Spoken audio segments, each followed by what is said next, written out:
안녕하세요. 김호준입니다. 어제 박문진 이사를 통해 김장겸 MBC 사장의 해임안이 가결됐습니다.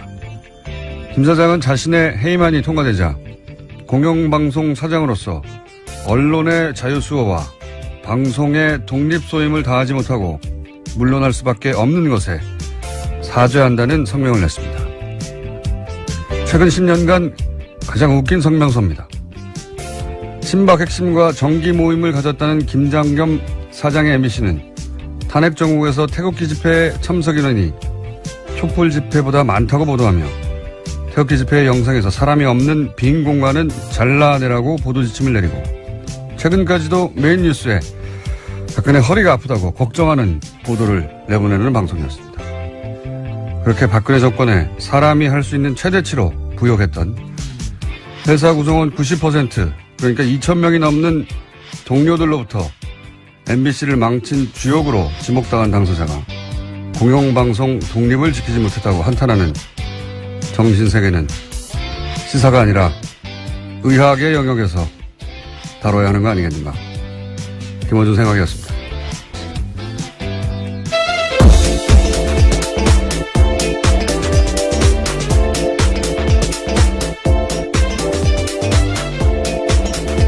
시사인의 김은지입니다. 네.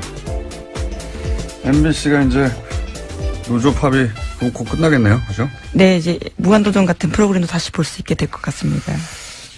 이 사안은 저희가 잠시 후에 미니로 해직 기자 한 분 연결해서 짚어보기로 하고. 자, 첫 번째 뉴스는 뭡니까? 예, 다시 또 다스입니다. 이명박 전 대통령의 아들인 이시영 씨가 다스의 핵심 납품업체를 단돈 100여만 원에 샀다라는 JTBC 보도가 있었는데요. 이시영 씨가 2015년에 만든 회사가 있습니다. 규모 11억 원의 SM이라는 회사인데요. 이 회사의 지분을 75% 이시영 씨가 가지고 있습니다. 그런데 이 회사가 지난해 다스의 핵심 납품업체인 다운을 인수했는데요. 이 회사 같은 경우에는 연매출 규모가 600억 원인데 덩치가 훨씬 큰 회사를 이시영 씨 회사가 일종의 인수한 겁니다. 이건 이제 일요신문이 처음 파기 시작했던 사안이죠, 이게. 당시 일요신문의 특종이었고, 이제 JTBC가 이제 JTBC 표현대로면 한 발 더 들어가던가요? 예. 한 발 더 들어가가지고 또 다른 후속 특종을 낸 거네요. 이게 간단하게 요약하면은, MB, 예, 이명박 전 대통령 아들 이시영 씨가 유일하게 등기회사로 있는 회사입니다. 그러니까 유일하게 직접 소유한 회사라는 뜻이죠. 근데 이 회사가, 자신의 회사 규모의 40배 가까운 다스 납품 업체 다운을 인수했다. 그걸 정당한 가격을 주고 인수했으면, 네, 이상하지 않은데, 여기까지는 일요신문이 보도를 했어요. 근데 여기서 이제 한 발 더 들어가가지고, 얼마 인수했냐? 이게 특종인 거죠. 예. 100만 원에 인수했다. 공짜죠, 공짜. 연매출액이, 600억이고, 그 다음에 현대자동차의 벤더란 말이죠. 이러면 뭐 대단한 자산 가치입니다. 싸게 해도 몇백억에 사야 되는데 100만 원에 샀다. 네, 굉장히 비정상적인 거래로 보일 수밖에 없습니다. 이거는 뭐 불가능한 거래죠. 제가 아는 상식에서는 이게 가능하려면 몇 가지밖에 없습니다. 하나는 그 다스 실소유주하고 이 인수된 다운 실소유주가 같거나 그럼 가능하죠. 네. 아니면은 다스 실소유주가 예를 들어서 납품업체잖아요. 그러니까 무슨 원자재를 잔뜩 샀을 수 있지 않습니까? 예를 들어서. 그런데 갑자기 거래를 끊어요. 그러면 대금 지급을 못 하잖아요. 그럼 부도 직전에 갈 수도 있지 않습니까? 그렇게 일부러 몰고 와서 먹는다든가. 아니면 뭐 장부상 안 나오는 뒷거래를 했다거나. 그 외의 경우로 생각하시는 분들은 문자 주시고 어떤 경우에든지 간에 이렇게 하는 이유는 뭐냐면 다스 실소유주가 다스가 아니라 이 SM이라는 회사를 통해서 그러니까 인수합병 또는 일감 몰아주기 그걸 통해서 재산을 승계하려는 거다. 이 방식이 이제 최근 진화된 재벌들의 우회 승계 방식이에요. 똑같아요. 예. 일감 몰아주기 계열사 인수합병 통해서 회사를 승계하는 거죠. 예. 이런 우회 승계. 다스가 그런 방식의 승계를 하고 있다. 그 중에 딱 걸린 거다. 네. 초강력 추정하는 바입니다. 저는. JTBC가 반론받기 위해서 여러 차례 연락했다고 하는데요. 현재 SM 대표는 김진 전 다스 부사장입니다. 그런데 여러 차례 연락했지만 답을 하지 않았다라고 합니다. 네. 만약에 다스가 그런 방식의 우회 승계를 하는 거라면 저는 그렇게 강력히 추정하고 있는데 누가 하는 거냐? 다스 실소유주가 하는 거죠. 당연히. 누구에게? 이명박 전 대통령의 아들에게. 여기서 다시 한번 묻지 않을 수가 없는 겁니다. 다스는 누구 겁니까? 누구 거길래 이렇게 우회 승계를 하고 있는 거냐? 예. 그 와중에 딱 걸린 거다. 예. 저는 그렇게 강력히 추정합니다. 네. 그러면서 이제 이 회사에 다스가 돈도 빌려줬다는 거 아닙니까? 네, 이런 다스의 알짜 납품업체를 인수한 다음에 다스가 SM에다가 수십억 원 자금을 저리로 빌려준 사실도 확인됐다라고 네, 합니다. 뭐 배임이라고 봐야죠. 손해. 왜냐하면 다스가 빌려온 돈보다 더 싸게 빌려줬으니까 다스 입장에서는 손해를 입었잖아요. 예. 다스의 주식이 하나도 없는 이시영 씨에게 그렇게. 이것도 배임이죠. 이런 일을 왜 하느냐. 예. 재벌들이 이 방식을 개발해 놨거든요. 최근에. 자, 다스는 누구 겁니까? 묻지 않을 수 없습니다. 다시 한번.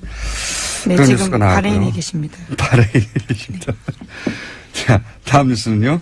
네, 5.18 관련된 소식도 계속 전해드리고 있는데요. 이번에도 눈에 띄는 보도가 오늘 아침 한겨레신문에 나왔습니다. 5.18 민주화운동 당시 공수특전여단 소속 지휘관의 고백인데요. 이에 광주교도소 앞에서 시민군 3명을 사살해서 자신이 안매장했다라는 걸 고백한 겁니다. 이 지휘관 같은 경우에는 5.18 안매장과 관련해서는 당시 작전에 참가했던 공수부대 지휘관은 공개적으로 한 이야기가 처음인데요. 또 뿐만 아니라 광주교도소 안에서 22구에서 25구 정도의 주검을 매장하는 것도 자신이 봤다라는 이야기도 했습니다. 아, 이 의미가 아주 크네요. 예, 당시 현장 지휘관이 처음으로 직접 사살했고 직접 안매장했다 이런 얘기를 하는 거잖아요. 그리고 사살당한 사람들이 17살도 있고 무슨 죄가 있다고 참. 나치에 부역했다는 이유로 90대 노인네를 여전히 찾아서 감옥에 보내는 게 독일이에요. 예. 저는 30년 지난 사건인데 30년이 아니라 앞으로 50년이 더 지나도 계속해서 찾아내고 다 처벌해야 한다고 봅니다. 처음으로 직접 고백이 나왔다. 굉장히 의미 있는 지지라고 봅니다. 자, 다음은요.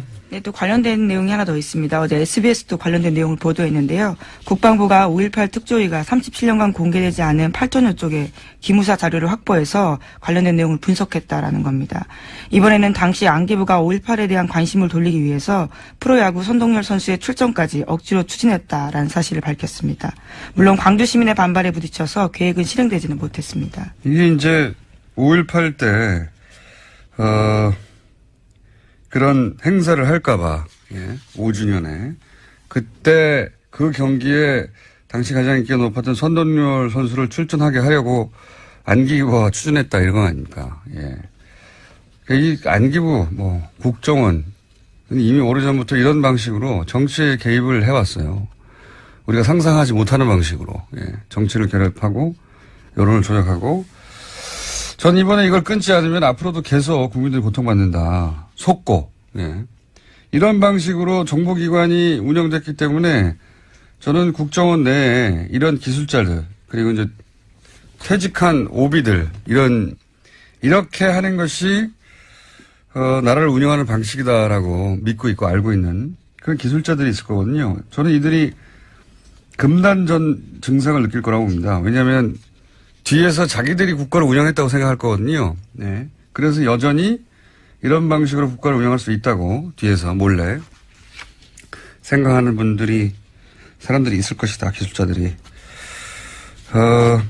그들이 완전히 여기서 손떼게 만들지 못하면 저는 계속될 거라고 봅니다. 이런 식으로. 상상이나 했겠어요? 5월 18일에 선동열 선수가 만약에 출전했다면 자연스럽게 받아들였겠죠. 그리고 관심이 글로 옮겨갔겠죠. 아무래도. 그런 거를 기획하고 실제 실행에 옮기려고 했고.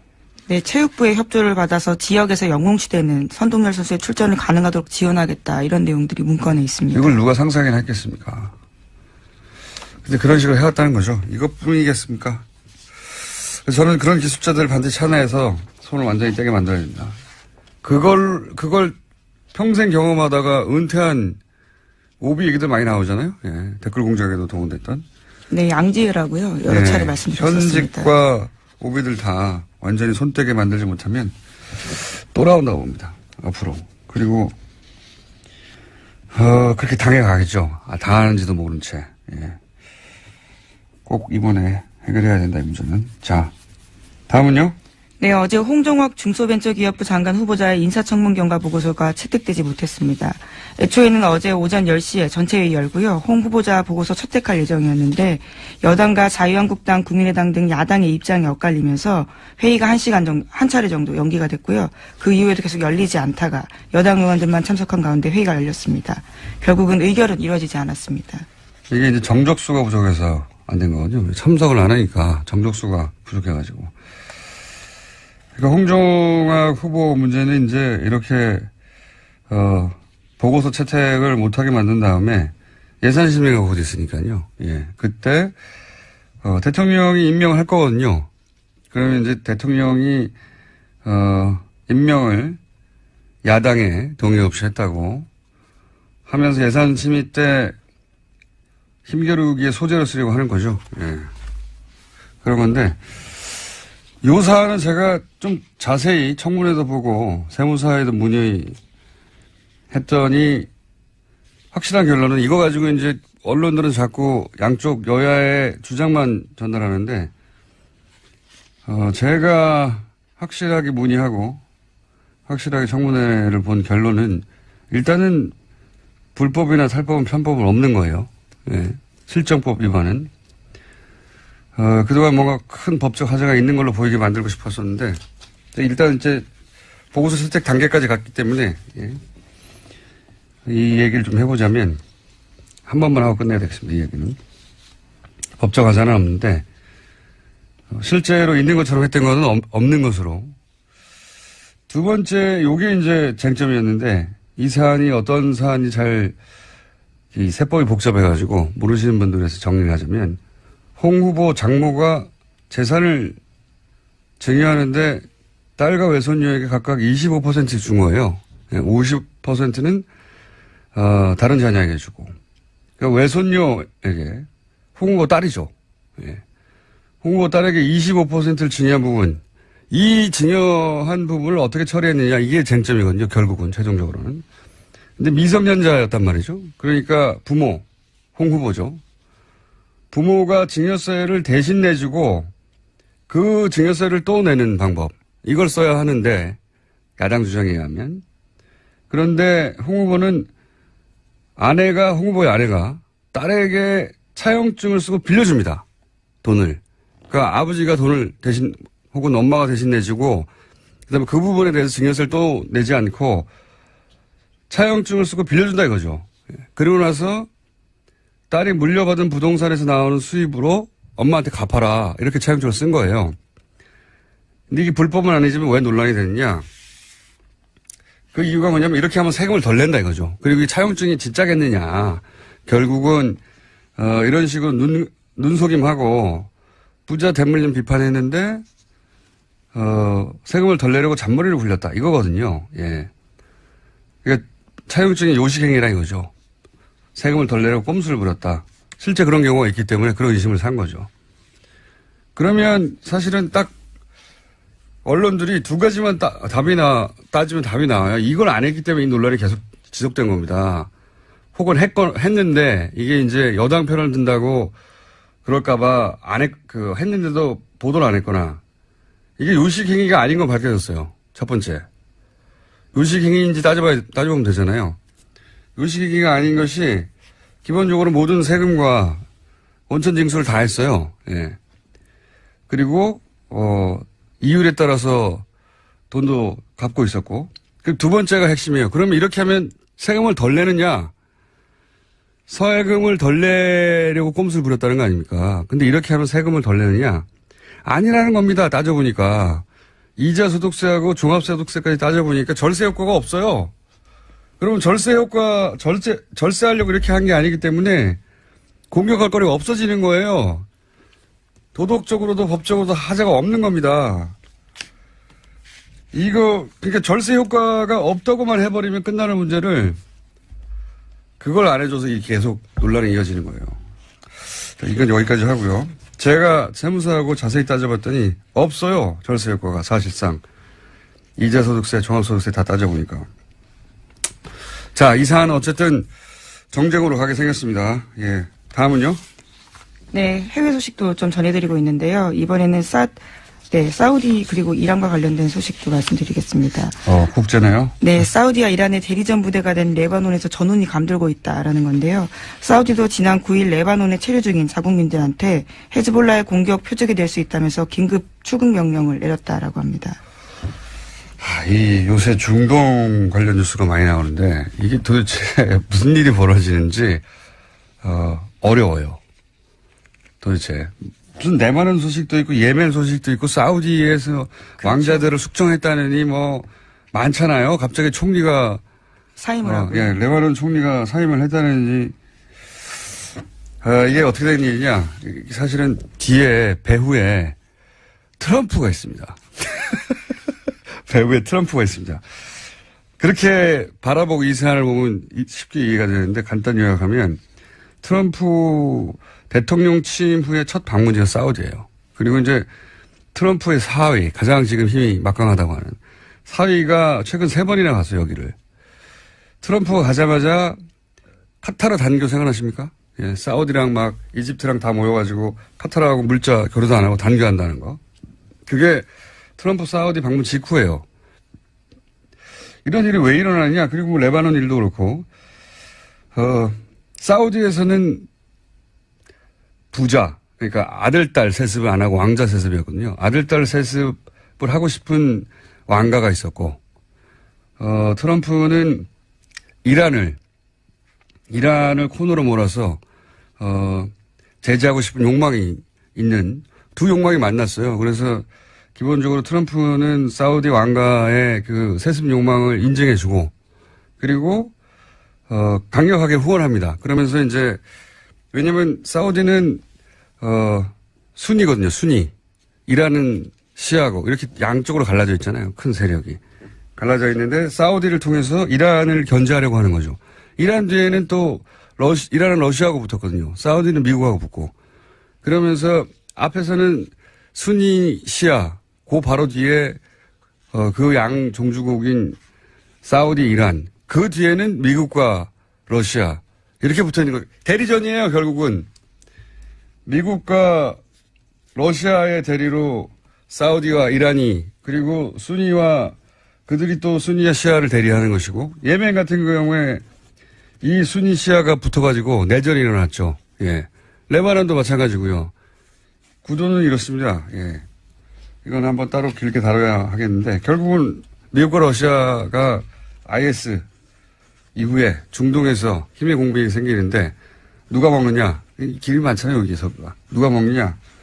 그 대인으로 각각 이란과 사우디 그쪽의 관점에서 보자면 사우디를 편먹고 나눠져 있다. 그래서 국가들 확 나눠져 있어요, 지금. 중동의 국가들이.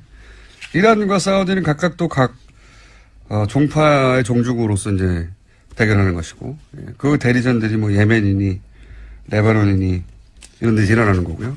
트럼프가 이란 핵협정 파기한 것도 이런 배경이에요. 예. 이란은 사실 핵협정을 다 지켰거든요. 네. 다 지켰는데도 이란을 나쁜 놈으로 만들어서 이제 경제 제재에서 중동에서 영향력을 약화시키려는 거죠. 예. 저는 최근에 그 미국 외교지의 소식들은 북핵이 아니라 이 뉴스로 도배됐어요, 다. 트럼프로 인해서 중동에서 다시 한번 큰 전쟁이 일어날 수 있다. 이런 뉴스로. 여기까지 하고요. 이거 웃기는 건 근데 이란은 대통령 선거로 선출했습니다. 그나마. 사우디는 왕정국가예요. 완전히. 예. 빈라덴, 알케이다, IS 다 순위파입니다. 그러니까 미국 입장에서는 사실은 이란 편을 들어야 되는 게 맞는 것 같은데 전혀 아니죠. 예. 여긴 여기까지 하고 이건 저희가 국제뉴스에 따로 한번 다뤄보겠습니다. MBC. 네, MBC 관련해서요. 네. 예, MBC 관련해서 아까 시작할 때 공장장이 이야기를 좀 했었는데요. 어제 MBC 박문진 이사회 열렸습니다. 거기서 김상경 MBC 사장에 대한 해임안이 의결됐습니다. 자, 저희가 해직 기자 한 분 연결할 텐데, MBC가 많이 망가졌죠. 제가 2007년에 SBS에서 2007년까지, 예. 왜까지냐면, 이명박 전 대통령 당선되자마자 그 다음 주 제가 잘렸기 때문에, 2007년까지 SBS에서 라디오를 몇 년간 했었는데, 그때 SBS 라디오 PD들이 했던 얘기가 있습니다. MBC 라디오는 이길 수가 없다고. 당시까지만 하더라도 전체 라디오 시장 절반 정도를 MBC가 점유하고 있었어요. 절대 이길 수 없다고 그랬거든요.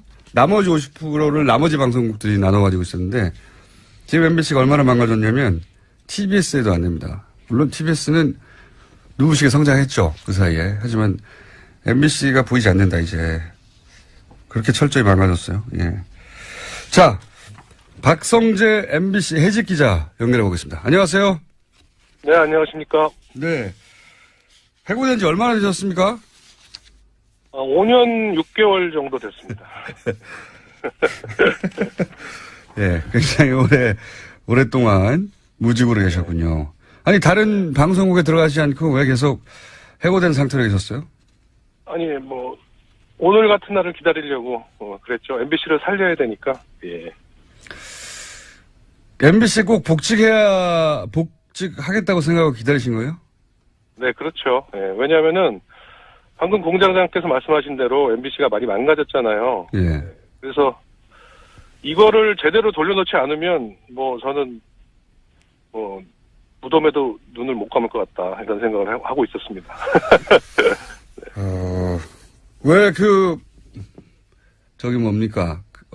고등법원에서, 판결이 확정됐잖아요. 복직할 수 있도록 길이 열린 거 아닙니까? 그죠? 네, 그렇습니다. 그런데 그때, 복직하지 않고, 네.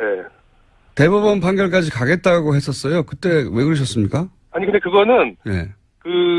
대법원이, 이제, 회사가 상고를 했어요, 대법원에. 그렇죠. 그래서 이제 그런 거고, 정권이 바뀌고, 이제 복직할 수 있는 혹시 분위기가 조성되더라도, 예. 대법원 판결을 기다려서 정확하게 판례를 남기겠다. 말하자면 공정방송을 위해서 싸우는 행위가 예. 불법이 아니고, 아주 정당한 행위라는 그 판례를 남겨야 한다는 그런 소신들 때문에 저희 해직 언론인들이 대법원 판결을 기다리겠다라고 얘기한 겁니다. 그렇군요. 김장겸 체제 하에서는 복직하지 않겠다 뭐 이런 의미도 있는 겁니까? 그렇죠. 예. 왜냐하면 또 복직해봤자 김장겸 체제 밑에서는 저희가 인사권이 없기 때문에 아무것도 할 수 없지 않습니까? 네. 또 물론 밖에서 싸우고 있지만 들어가서도 싸워야 되는 상황이기 때문에 오히려 밖에서 싸우는 게 더 유리하지 않을까 저는 그렇게 봤습니다. 그래서 대법원 판결을 굳이 받겠다고 하셨는데 그런데 이제 지금 새로운 사장이 만약에 취임해서 복직하라 이렇게 인사명령을 내리면요? 그게 좀 고민이에요, 저희도. 그래서 대법원 판결까지 기다려야 한다고 했는데 아니 근데 대법관님들이 네. 이 친구들 어차피 복직할 거니까 판결 안 해도 되지 않나? 이렇게 생각하실 수 있을 것 같아서. 예. 그 너무 유리하게 생각하시는 거 아니에요? 대법원 판결이 한 2년 3년 걸릴 수도 있습니다.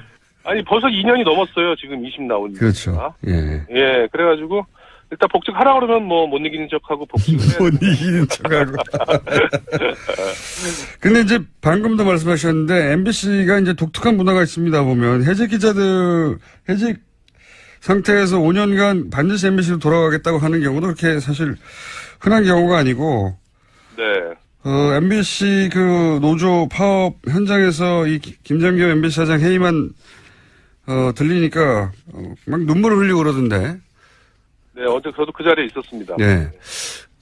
그렇게까지입니까? 다른 직장 갈 수도 있잖아요. 저도 사실 제안을 안 받은 건 아닙니다. 네. 그런데 어쨌든 저희들 심정을 생각해 보면은 아까 공장장님께서 말씀하셨듯이 최고의 방송이었던 시대를 보냈다가 최악의 방송으로 이제 나락에 떨어진 그런 저희 친정을 보면서 느꼈던 그런 거 있잖아요. 예, 그런 자괴감 같은 것들을 해야 되고 반드시 국민의 사랑을 되찾아야겠다. 그런 거죠. 특히 지금 같으면은 라디오는 교통방송에 빼앗긴 1위의 위치를 다시. 예, 그거 쉽지 않을 겁니다. 제가 있기 때문에 이제.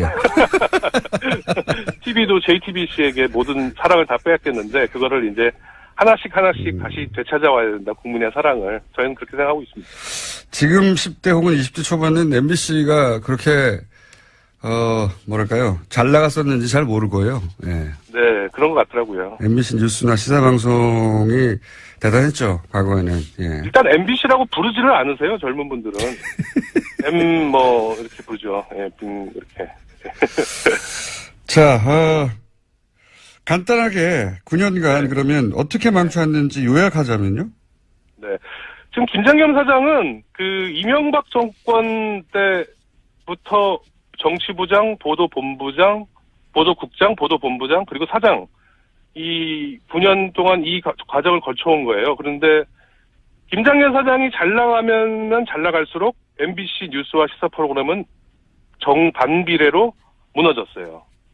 이분이 제가 볼 때 어저께 성명도 냈는데 억울하다, 언론 탄압이다. 저는 정치적인 야욕이 있다고 봅니다. 그리고 자신의 정치적인 야욕을 위해서 MBC 뉴스와 시사 프로그램을 희생시킨 거죠.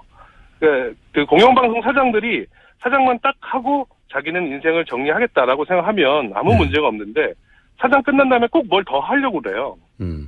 그렇죠. 정치하려고 하고 높은 자리 가고 싶어하고. 김재철 사장도 된다고 봅니다. 예. 김재철 사장도 출마하려고 했었죠. 예. 그렇죠. 예. 그러니까 이런 제도를 완전히 끊어야 됩니다. 그래서 지금 정치권에서 방송법 개정 작업도 진행되고 있는데 이 사장을 하고 나서 정말로 방송에만 매진하고 이제 아무런 어떤 욕심이 없는 그런 분들이 사장님이 되는 시스템을 만들어야 된다. 저는 그게 가장 중요하다고 지금 생각하고 있습니다. 아직 파업이 초래된 건 아니니까. 네. 파업이 공식적으로 초래되고 나면 저희가 MBC 노조에서도 사람을 모시고 또 기자님도 직접 수사에 모시고 얘기를 좀 자세히 하고 싶은데 오늘은 미니니까 한 가지만 더 여쭤볼게요. 네. 5년 넘게 6년 가까이 복직을 기다렸는데, 예. 네. 복직을 하게 되면 뭘 제일 먼저 하고 싶으세요? 사장? 아니, 제가 아까 말씀드렸듯이, 예. 국민들의 사랑을 되찾아오고, JTBC하고 교통방송하고 경쟁할 수 있는, 선의의 경쟁을 할 수 있는, 빨리 그런 뉴스와 시사 프로그램을 만들기 위해서 제가 밑바닥부터 다시 일을 하고 싶습니다. 네. 더 이상은 욕심이 없습니다, 저도. 그걸 정말로 하고 싶으셨나 봐요. 그러니까 6년간이나 기다렸죠. 그럼요. 모든 우리 MBC 언론인들은 똑같아요. 네. 국민들의 품으로 다시 이게 자꾸 이런 말을 하면은, 저 양반들 이렇게 맨날 무슨, 그렇게 얘기를 하는데, 정말로 마음이 그렇게 생각하고 있다고 저는 강조하고 싶습니다. 그렇게 간절합니까? 네. 왜냐면은 뺏겼기 때문에요. 저희가 뺏겼기 때문에 되찾으려고 하는 거죠, 사랑을. 네. 본인들이 하다가 망가졌으면 우리 실력이 다 하겠는데, 그게 아니라 강제로 쫓겨나고 그 사이에, 본인들이 만들었던 어떤 성과가 다 무너진 거를 보고 나서 다시 되돌리고 싶다는.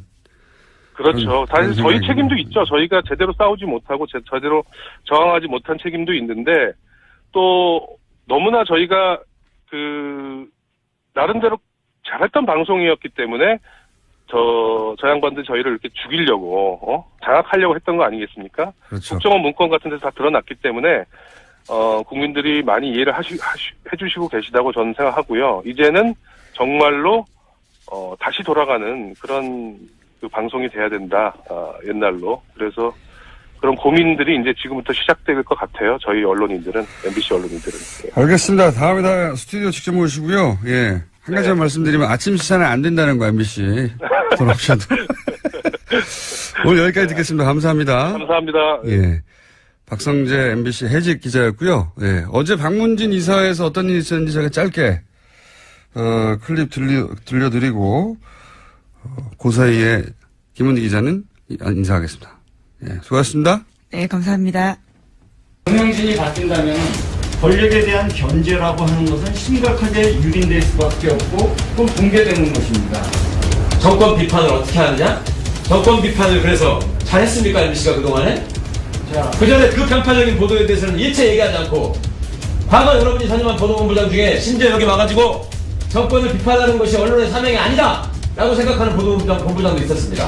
그런 상황도 그냥 방치한 사람이 지금 와가지고 정권이 바뀌는 게 사장을 바뀌는 게 말이 안 된다? 김어준의 뉴스. 바른정당 하태경 최고위원, 여전히 최고위원입니다. 오늘은 새로운 지도부가 선출돼서 현충원 천배공개로 전화 인터뷰로 진행하겠습니다. 안녕하세요, 의원님. 예, 하태경 나왔습니다. 반갑습니다. 예. 이번에도 2위 했습니다. 만년 2위. 예. 예. 전당대회에서. 근데 생각보다 많이 나왔어요. 근데 이제 그 전에 좀 드리고 싶은 말씀은, 네. 제가 지난주에 이제, 탈당 사태를 계기로 그만두겠다, 뉴스 공장. 그거 아무도 안 믿었어요, 어차피. 근데 그러고 나서 당 안팎에서, 예. 욕 많이 들었으면 너 돌았냐? 제정신이냐? 지금, 안 그래도 쪼그라진 정당에, 대국민 소통에 정말 중요한 창구를 네 스스로 봉쇄하는, 예. 그런 어리석은 짓을 하지 마라. 글쎄 당내에서 그런 얘기 나오기 전부터, 방송 진행하는 과정 중에도 아무도 믿지 않았고요. 저도 믿지 않았고, 의원님도 방송하다 중간에 살짝 바꾸셨잖아요. 기억은 잘 안 납니다만, 아무튼, 무리를 일으켜서 대단히 죄송하다는 말씀. 무리를 일으켜서. 어쨌든, 또 이번에도, 2위를 하셨어요. 근데 저는 표가 이렇게나 많이 나올 줄 몰랐습니다. 그건 좀, 높이 띄워주시는 것 같고요. 반어법인 것 같고요. 아니, 유승민 대표가 대표로 선출될 거야. 정치권에서 100% 예상한 바지만, 그래서 압도적인 표차일 줄 알았더니, 그래도 한 절반 정도는, 절반.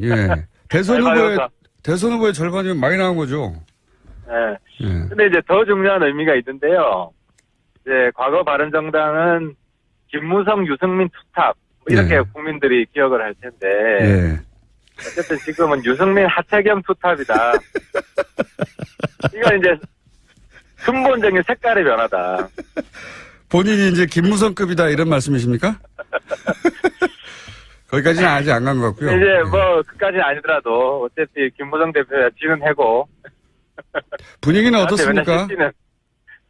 당내 분위기는 사실 9명 나가고 난 다음에 11명인데 이제 내부에 11명 남았잖아요. 하지만 여진이 좀 있었지 않습니까? 네. 그래서 언론의 2차 탈당 문제 이런 가능성까지 보도됐고. 근데 이제 그 과정 속에서 저희들이 매일매일 정말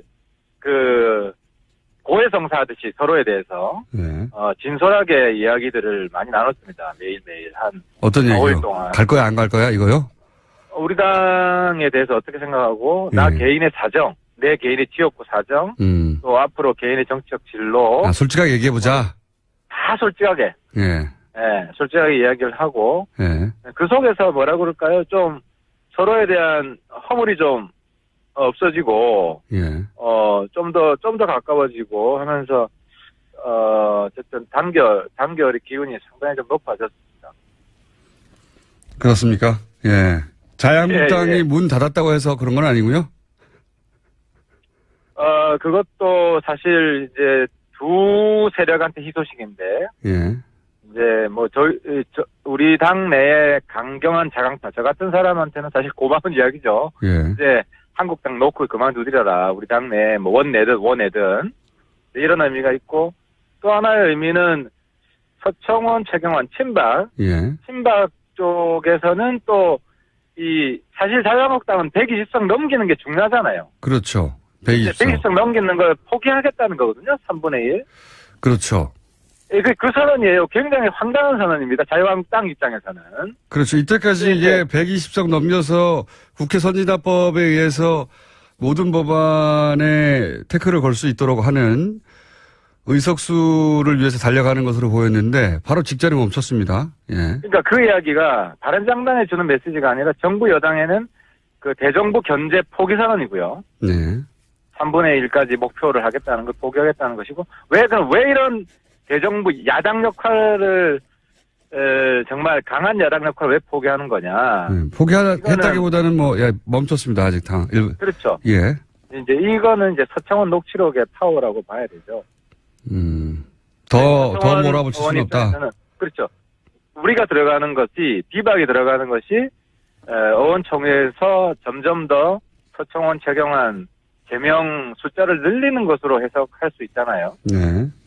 예, 그래서 뭐 그런 의미가 있는 것 같아요. 그럴 경우에 서청원 의원 쪽 친박 쪽에서 강하게 반발할 것이기 때문에 그 직전에 멈춰서 균형을 맞췄다 이런 의미인가요? 힘의 균형을? 그렇죠. 그래서 어쨌든 뭐 강한 야당의 역할은 포기하는 뭐 그런 좀 이상한 야당의 모습 아울러 보여주는 거죠. 예, 그건 이제 친박 비박 사이의 힘의 균형 관점에서 말씀하신 건데 이런 점도 있지 않습니까? 이제 홍준표 대표 입장에서 김무성 의원과 가까운 의원들이 더 많이 들어오게 되면 본인이 가지고 있는 또 당 장악력 혹은 뭐 김무성 의원에게 뭐랄까요, 당의 주주 권한을 넘긴다. 하여튼 김무성 의원의 견제 의미도 있지 않을까요? 또 한편에선. 그러니까 소위 무대 개파는 좀 거품이 많이 껴 있어요.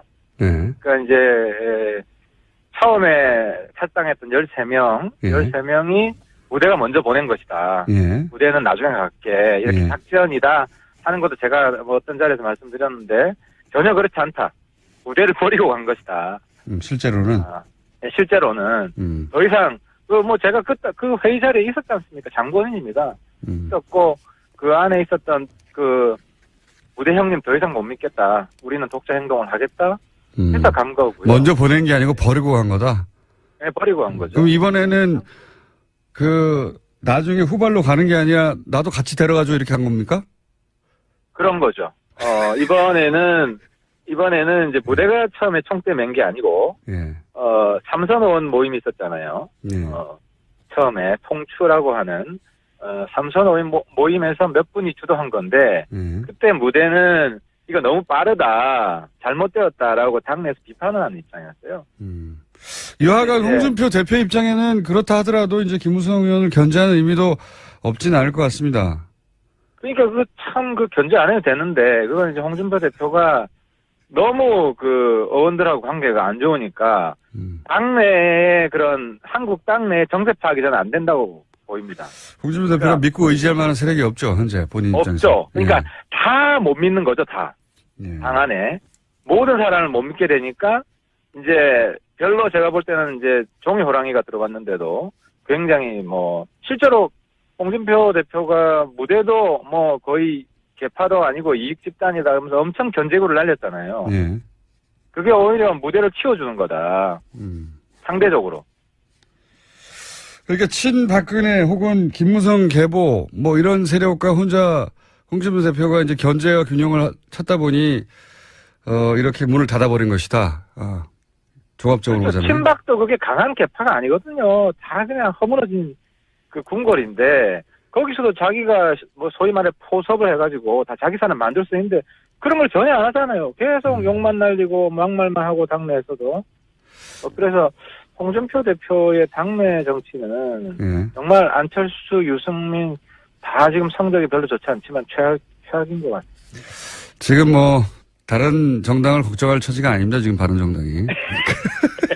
바른정당 얘기로 돌아와서 지금 현재 유승민 대표 첫 일성 중에 하나가 언론에 보도된 게 중도 보수 통합 안철수 만나겠다 이런 거거든요. 이게 예. 무슨 의미입니까? 그러니까 국민의당 안철수 대표가 이야기를 꺼냈던 소위 이제 합당 이 길을 모색해 본다 이건가요? 중도 보수 통합의 가장 큰 의미는요. 예. 하태경이 똥꼬집을 꺾었다, 양보했다 이게 제일 큰 의미죠. 그러니까 그건 개인적인 거고요. 그러니까 예. 보수 통합이라는 말을 쓰지도 마라. 예. 기존에 이런 입장이었는데 이거 실제로 국민의당하고는 선거연대까지 열어놓고 경우에 따라서 통합도 볼 수 있다 이런 거였는데 유승민 대표는 일관되게 그런 얘기를 했어요. 개혁 세력이 주도해서 국민의당 한국당 괜찮은 사람들하고는 다 합치자 이런 이야기를 계속 해왔잖아요. 거기에다가 일부 이제 한국당하고도 가능성을 열어두자. 그리고 또 한국당과만 가능성을 열어두자 하는 남지사나 이런 분들도 양보를 사실 한 거죠. 국민의당하고도 열어두자. 이런 이야기가 다 복합적으로 어우러져서 우리 내부의 어떤 단결을 재확인하는 수사 이 정도 의미가 있다고 보여집니다. 아, 단결을 확인하는 수사지, 그러니까 모든 가능성이 열려 있다는 그렇죠. 그 가능성의 천명인지 실제 국민의당과 어떤 뭐 통합 수순으로 가기 위해서 지금 밑에서 움직이고 있다 이런 건 아닙니까? 아, 중도, 그래서 원래 이야기도 중도 플러스 보수 대통합 이런 표현을 썼어요.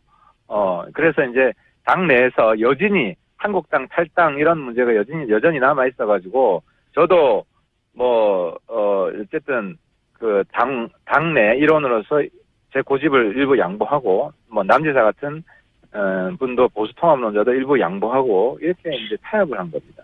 그러니까 제가 궁금한 건 이겁니다. 실제 국민의당과 뭐 통합이든 연대든을 위해서 물밑에서 열심히 움직이고 뭐가 시작됩니까? 아니면 그냥 말만 이렇게 하는 거예요? 그거는 이제 지금까지 진행되어 왔던 것에 대해서 네. 엄청난 변화가 있을 것 같지는 않고요. 그러니까 국민통합포럼 해가지고 의원들끼리 계속 정책 연대, 선거 연대 이야기는 사실 공식화됐잖아요. 예. 그죠? 근데 이제 당대당 통합 이야기는 대표끼리 이야기인데, 예. 저희 당 입장은 우리가 먼저 주도하진 않겠다. 왜냐하면 국민의당이 사실 지금 깨진 우리 당처럼 당내 되게 굉장히 시끄럽지 않습니까? 예, 예. 그래서 국민의당 내부의 교통 정리를 좀 보겠다. 우리가 이니셔티브를 먼저 주지는 않겠다. 이니셔티브를 지고 싶은데 질 수가 없죠. 숫자가 적어가지고. 뭐 꼭 그렇진 않죠. 제가 마음만 먹으면. 사실 박지원 대표가 보면 요즘 참 밉게 우리 당 뭐 다 없어질 것처럼 이야기하는데, 저도 하려면 그런 역할 할 수 있어요. 그 당 엄청 흔들 수 있는데. 예. 그러니까 이제 그런 역할은 하지 않겠다. 그건 좀 비겁한 거 아닙니까? 그건 박지원 대표 나오셨을 때 제가 여쭤보기로 하고, 그러면 지금 유승민 대표하고 안철수 대표가 만나긴 만나는 것 같은데, 여기서 오늘 만나죠. 오늘 예, 만나죠. 뭔가 예. 급진전되거나 그럴 가능성은 별로 없는 거네요, 이야기가? 왜냐하면은 국민의당 내가 시끄러운데, 우리는 박지원처럼 하지 않겠다 하는 게 깔려있기 때문에, 우리가 내부를 분열시키고 교란시키는 이런 수를 뜨는 것은, 지금 시기에 신사답지 않다는 겁니다. 우리가 옛날처럼 과거 구태 정치 하자면은, 국당도 엄청 할 수 있죠, 하려면. 근데 이제 그런 비신사적인 건 안 하겠다는 거죠. 국당을 분열시켜서 예를 들어서 호담계하고 친한과 비한을 분열시키고 친한하고 뭉치고 이런 작전을 안 쓰겠다는 얘기입니까? 예, 그렇습니다. 요약하면? 예. 꼼수 안 쓰겠다는 거. 그렇게 하지 않더라도 이미 심정적 분당이라고까지 표현하는데요. 그 정도는 강경 발언하는 사람들은 그런 것 같은데요. 이제 발언하지 않는 분들은 굉장히 차분한 것 같더라고요. 제가 의원들 이야기를 들어보면 몇 분 딱 계시잖아요. 알겠습니다. 남경필 지사나 이런 분들은 2차 탈당 안 하나요? 그럴 수도 있어요. 안 받아준다는데 지금 안 받아준다는 이야기를 홍준표 대표도 하고 몇 분이 그냥 속사포로 지금 날리고 있는데. 최소한 당분간은 정말로 안 받아줄 건가 봅니다. 그죠?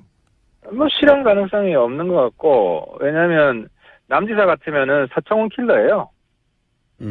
그래서, 남지사가, 들어간다 그러면은, 아마 서청원 대표가 전 녹취록을 깐다고 봅니다. 그럼 홍 대표가 죽기 때문에. 1분 남았는데요. 제가 한 가지만 더 여쭤볼게요. 예? 유승민 대표가 이런 과정을 거치면서 좀 변했습니까? 유승민 대표에 대한 비판도 당내에서 있었지 않습니까? 너무 유승민 대표가 예. 상당히 변하고 있죠. 예를 들어 큰 변화가 김무성 대표하고 뽀뽀할 때 저는 굉장히 충격이었는데 저 정도도 할 수 있는 사람이구나. 그건 뒤에서 강제로 밀어붙인 거 아닙니까? 강제로 밀어붙여도 그게 버틸 수는 있었는데 어쨌든 자발적인 게 있었고요. 그것만 가지고 변했다고 보기 힘든데요. 그리고 최근에도 우리가 이제 중도 플러스 보수 대통합을 유승민 대표가 수용을 했죠. 유승민 대표 인터뷰 좀 추진해주세요. 옆에서. 제가 말씀드릴게요. 알겠습니다. 오늘은 여기까지 하겠습니다. 하태경 의원이었습니다. 감사합니다. 예, 감사합니다.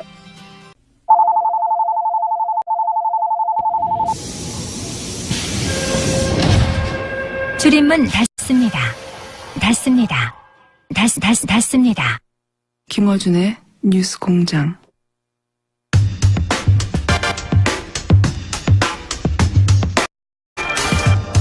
김관진 전 국방부 장관이 사이버사령부 댓글 공조로 구속됐습니다. 예. 이 사안이 여기까지 오는 데는 내부 고발자의 폭로, 그리고 그걸 최초 보도한 지금 파업 중인 KBS 기자들에 의해서죠. 예. 오늘 두 분을 동시에 모셨습니다. 사이버사령부 530 심리전단 김기현 전 부이사관, 그리고 이 사안을 최초 보도했지만 KBS가 파업 중이라 저희 방송에 나와서 이 사안을 보도했던 KBS 이재석 기자 나오셨습니다. 안녕하십니까? 네, 안녕하세요. 안녕하세요. 마이크를 좀 가까이 대주십시오. 네, 너무 멀리 떠나셨어요, 마이크로부터. 자, 우선 부의사관님께 제가 여쭤보겠습니다. 네네, 말씀하십시오. 네, 본인의 직속 상관이었으니까. 네. 당시는 이제 국방부 장관이었죠. 네, 맞습니다. 국방부 장관 그 직할 부대였는데 사이버사령부가 그렇죠? 네, 예. 맞습니다. 거기서 이제 사실상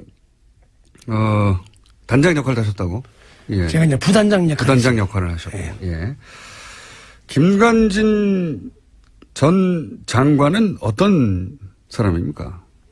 제가 과거에 그 참여정부에서는 예. 상당히 강직하고 원칙 있는 군인이었다. 군인이었다고 제가 그렇게 알고 생각하고 있고. 봤습니다. 예. 그러면 김관진 전 국방부 장관을 쭉 상관으로 지켜보신 분으로서 네.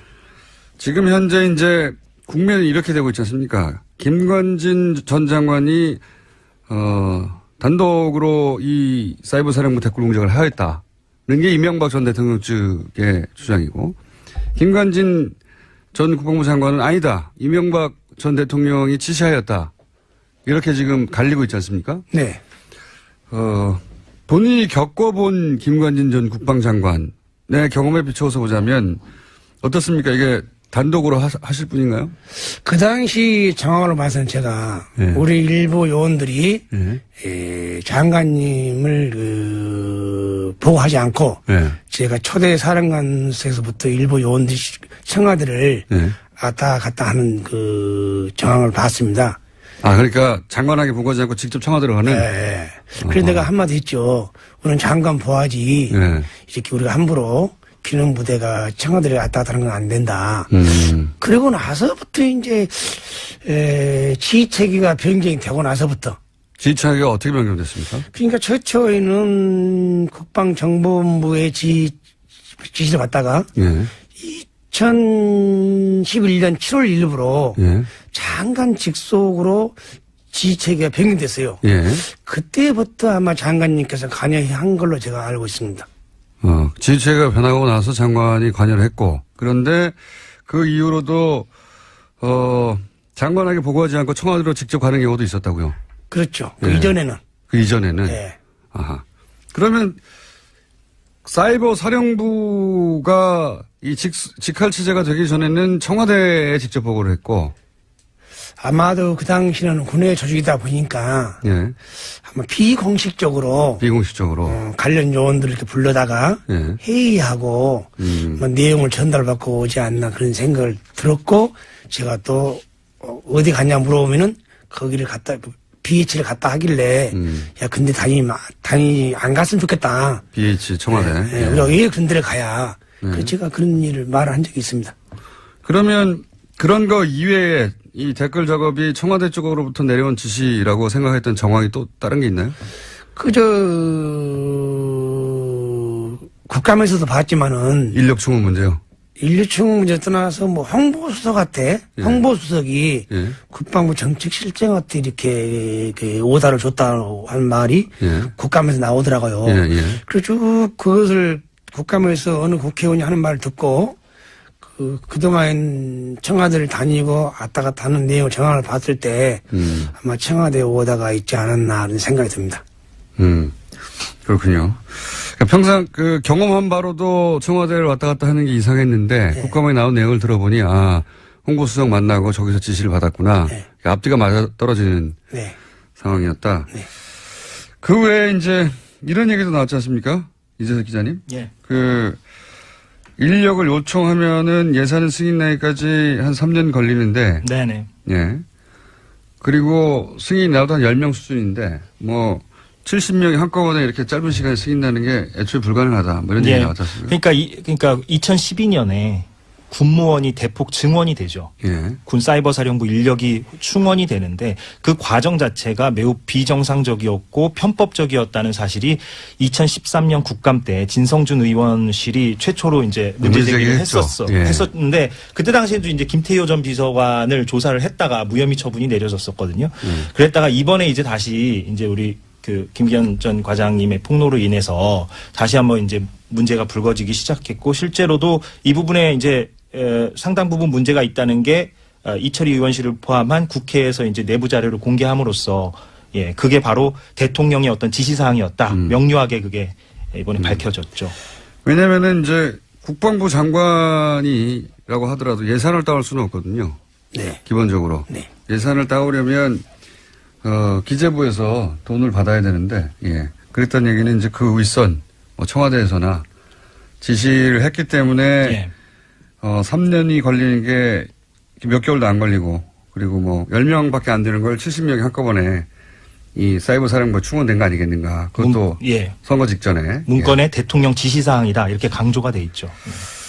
네, 그래서 이제 청와대 직접 지시라고, 생각해 오셨고, 부이사관님은.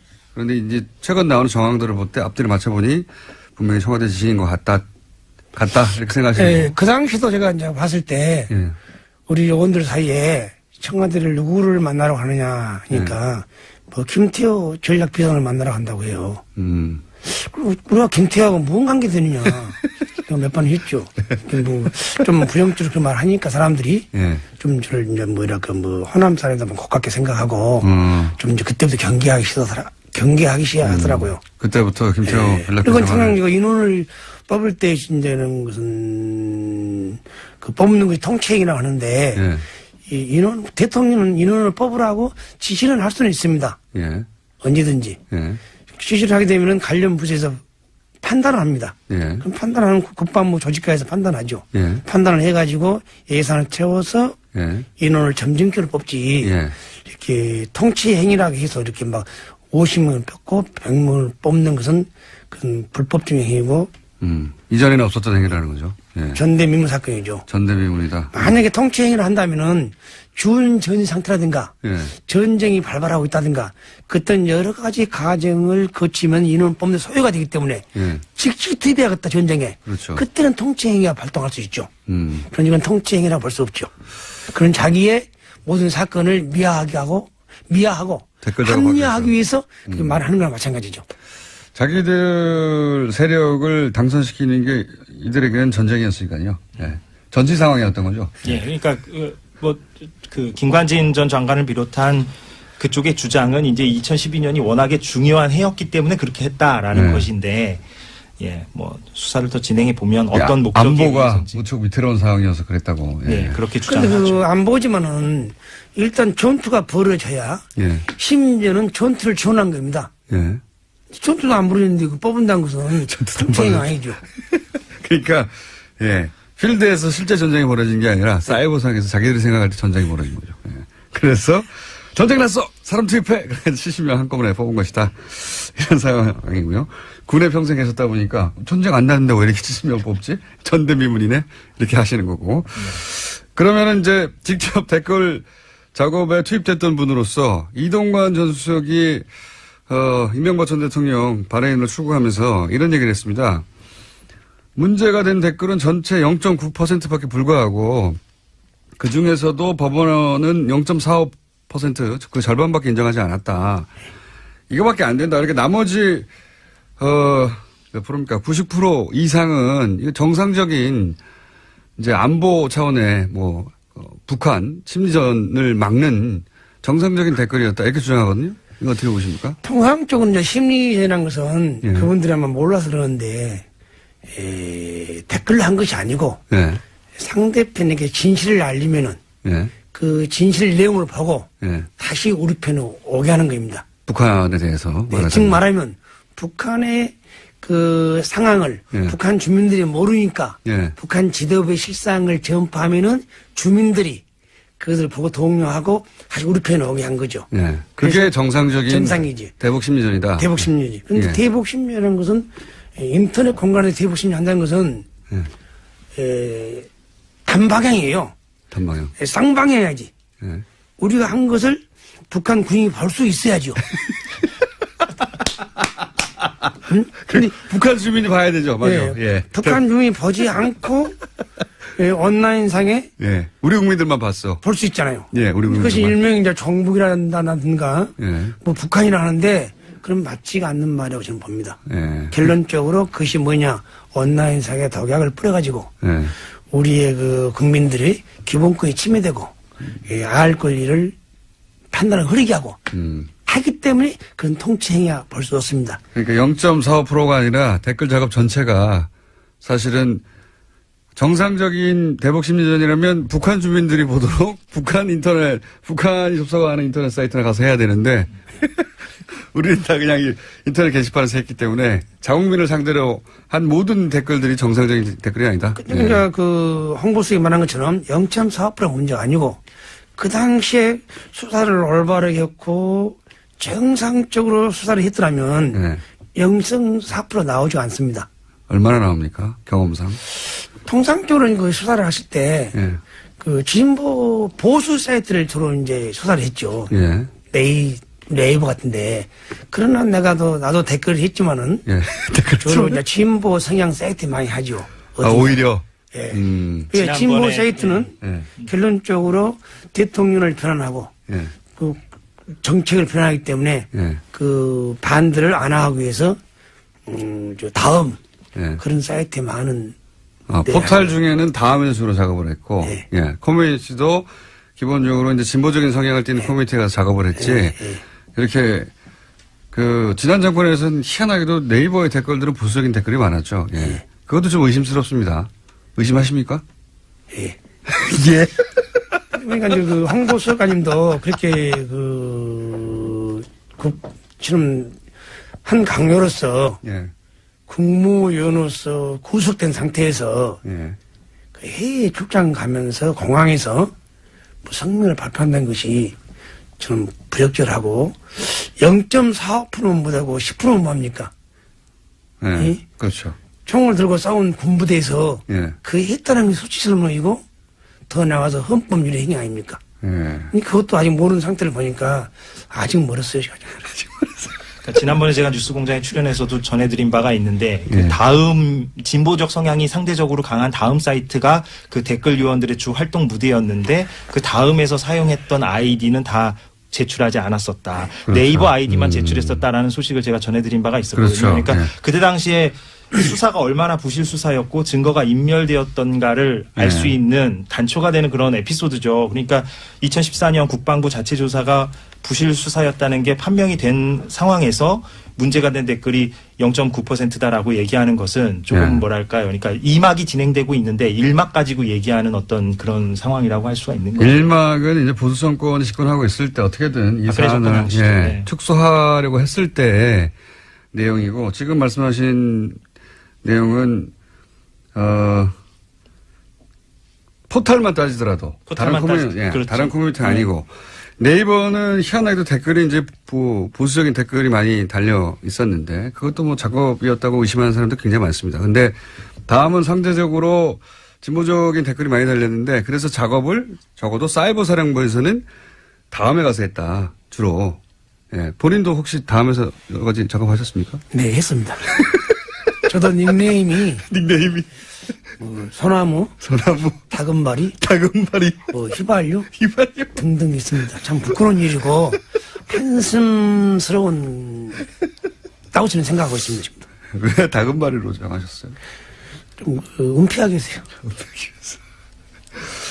네. 그러면 그 요원들은 다 이런 아이디어를 여러 개 갖고 있었겠네요. 제가 그렇게 가지고 있으면은 작전 요원들 상상해보면 알 수 있죠. 부단장도 아이디어를 여러 가지 갖고 있었으니까 작전 요원들은 훨씬 더 많이 갖고 있었겠네요. 그러면 그런 아이디어를 돌려가면서 이제 주로 뭐 정권에 대해서 비판적인 글이 있으면 반대를 누른다든가 아니면은 거기 반박을 한다든가 그런 작업을 하는 거죠. 통상적으로 이제 제가 이제 그 IT나 그 인터넷을 보니까 예. 낮에는 이렇게 발표를 해도 예. 주로 이렇게 댓글 다는 사람들이 여론이 형성이 안 돼요. 예. 우리 이제 그 젊은 사람들이 예. 퇴근하고 나서나 퇴근하고 뭐. 나서 이제 예. 밤에 일과 후에 밤에 이제 예. 그런 이제 댓글을 많이 다는데 예. 통상 우리 오늘도 예. 퇴근 후에 퇴근 후에 집에 가서 집에 가서 댓글을 다는데 그것이 일명 자가 대응 작전이라고 부르죠. 자가 대응 작전. 일과 후에 자가 대응 작전. 예. 그것도 매뉴얼이 있습니까? 자가 대응 작전도? 메뉴라는 분은 이제 그 중앙 그 시스템에서 움직인 거죠. 예. 지금은 뭐 본인이 하고 싶어 한 것이 아니고. 아, 어떤 기사를 주로 공략하라 이런 게 있습니까? 혹시? 아니, 이제 오늘 기사에 증명하면 제주 해운기지가 예. 건설 반대 오늘 내부는 방송에 나왔다. 예.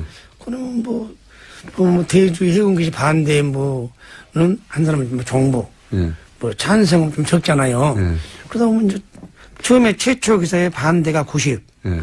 찬성이 10. 예. 그러면 이제 우리 밤에 가서 예. 이제 그 지시에 의해서 예, 지시에 의해서. 별 몇 개씩 달라붙으시 이제 그래서 더 그 90, 10을 거꾸로 이제 거꾸로 하죠. 반전시킨다. 반대시키지. 그러면 예. 이제 아침에 취합해서 예. 이제 보고하죠. 아, 이렇게 여론을 바꿔놨다고. 네, 그래서 밤 여론이 사이에 여론을 바꿔놨다는 결과를 예. 청와대에도 보내고 김관진 당시 국방장관에게도 보내고 합참의장에게도 보내고 지금 정책실장에 김관진 전 장관과 함께 구속된 정책실장에게도 보냈다는 거죠. 날마다. 예. 예. 오늘은 여기 찬반을 바꿔놨습니다. 이런 걸 다 일일이 보고해요. 그러니까 이제 그 일일이 본 거 아니라 예. 이제 그 저 보도 언론 보도 나와야죠. 예. 어쨌든 표로 만들어서 예. 이 보고서 기사- 만든 거죠. 보고서로. 예. 이 기사는 애초에 찬반이 얼마였는데 밤새 작전을 무슨 작전이요? 자가 대응 작전을 해가지고 예. 그렇게 반대 예. 90%에서 다운 예. 20%, 예. 찬성 10%에서 80%. 그렇게 이제 그걸 군인 수치를 하는 거죠. 그걸 매일매일 했다는 거죠. 매일매일 할 때도 있고 예. 또 언론에 안 나오면 또 안 할 때도 있고.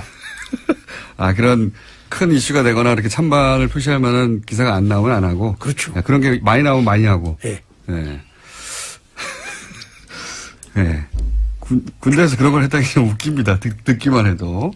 상상하기 힘든 일인데 실제로 그렇게 했고, 그거를 청와대하고 국방장관이 매일 받아봤다는 거 아닙니까?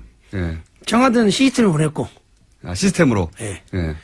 장관님하고 의장님하고 정책실장은 예. 그 블랙베이에서 봉투에서 보냈고요. 봉태. 예. 출력해가지고. 예. 아, 너무 웃깁니다. 예. 장관이, 댓글 몇 개 바뀌었군. 이거 보고 있었다는 게 매일 청와대에서 보고 있었고. 이번에 진행되고 있는 검찰 수사를 보면서 혹시, 요 대목도 해야 되는데, 이거 너무, 아직 제대로 안 되고 있네. 이런 부분은 없어요? 아마 검찰 내가 수사를 보면요. 예. 아마 검찰은 하려고 노력을 하는데, 예. 그동안 이 사건이 상당히 오래됐고, 은폐도 오래돼요. 또 자료를 다 은폐를 했기 때문에, 네, 자료도 없어지고. 거기에 찾아내는데 예. 상당한 시간이 걸리지 않나. 그래서 좀 그런 아쉬움이 있고, 너무 시간이 지나고 수사가 됐다 보니까. 또 국감에서 예. 뭐 사령관 와가지고 예. 댓글을 다뤘냐고 여쭤보니까 예. 정치는 간여는 안 했고 예. 정책 홍보는 했다고 하더라고요. 정청. 그런데 어떻게 보면 우리 국민들은 어떻게 또 맞아 들어가요. 예. 뭐 그럴듯하게 들립니다. 말은. 군 관련 부대에서 예.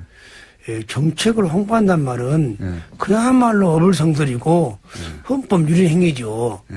정책 홍보란 건 통상적으로 정부 조직부에 있건 부처에서 예. 자기 관련 부서에 정책을 홍보한 거지. 어디 뭐 군부대에서 특히 또 방첩부대에서 그 정책을 홍보합니까? 응? 응? 맞습니다. 예. 아니 청와대 정책을 왜 방첩부대에서 홍보하느냐? 예. 각 부처 할 일이 있는데 방첩부대에서 그것도 북한을 상대로 심리전을 하라고 하는 부대에서 왜 정책 홍보를 하느냐? 맞는 말씀이시고요.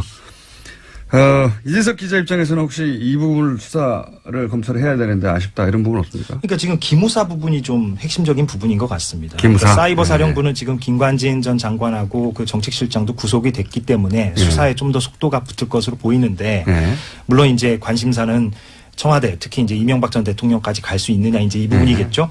그런데 이제 최근에 언론 보도를 보면 기무사에도 댓글 부대가 만연해 있었다는 거 아니겠어요? 그러니까 기무사는 더 직접적입니다. 대통령 직속이기 때문에. 그렇죠. 국정원처럼. 여기는 국방부 직속이라고 하죠. 그래서 송영무 국방장관 체제가 얼마나 이제 개혁 의지, 군 개혁 의지가 있느냐 없느냐를 판가름할 수 있는 그 기준 가운데 하나가 바로 이 기무사 댓글 부대에 대해서 국방부 TF팀이 얼마나 실체를 밝힐 수 있느냐. 이 부분이 좀 관전 포인트가 될 것 같습니다.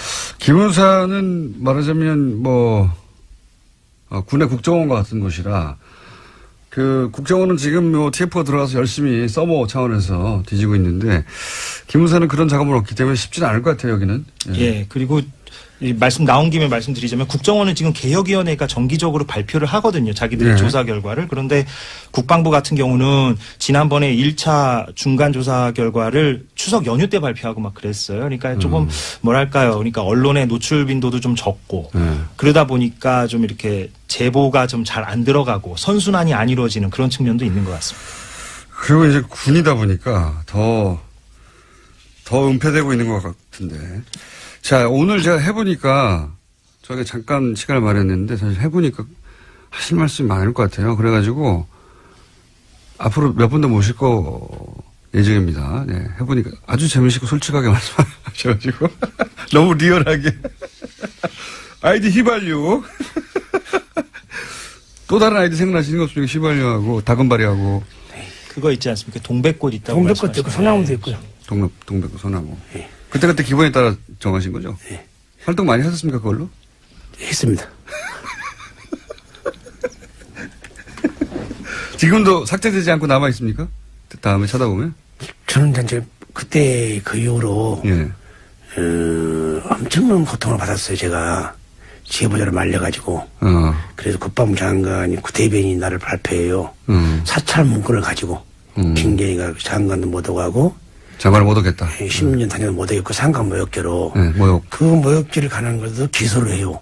군 검찰에. 군 검찰에 기소를 해가지고 기소 한 건을 줬습니다. 국방부 대변인이 정례 브리핑을 합니다. 정례 브리핑을 하다 보니까 그 방송 내용이 전국으로 다 나갑니다. 그런데 살아온 그 김기현이가 참 청렴결백하고 올바르게 살았고 가정에서 교육도 잘 받은 애라고 정평이 나 있는데 그런 보도가 나가니까 저희 집사람들이고 저희 가족들이고 아주 큰 실망이 있었고 참지 못한 고통이 있었죠. 그러다가 이제 그것이 내가 아주 합병이 나고 그 사무실에 가면은 제보자가 픽픽 웃어요. 제보자들하고. 응? 난 제보는 안 했다 내가. 난 제보자 누군지 안다. 잡았어요. 잡았어요. 누군지 그 흔하겠죠. 지금도 가장 지금 기분 나쁜 것이 민간인들은 보는 식 없다 그야. 바로 나처럼 뭐 제보한다고 해서. 근데 결론적으로 현역 군인이 가서 제보를 했어요. 당시에는? 그 당시에. 밝혀졌지만은. 그 마음이 아팠고, 그걸로 인해서 사무실이 쓰러졌어, 제가 또. 쓰러져가지고 스탠트를 4개를 받고 입이 틀렸어, 이렇게. 아, 그러시네. 예, 그래서 고통을 많이 받고 나왔는데, 이제 좀 진실이 밝혀져가지고, 그나마 요새 술을 많이 안 먹고, 평온한 하루를 보내고 있습니다. 그게 바로 누구냐. 제 생각만 갖고 있는 것을 나만 가지고 있으면 뭐합니까?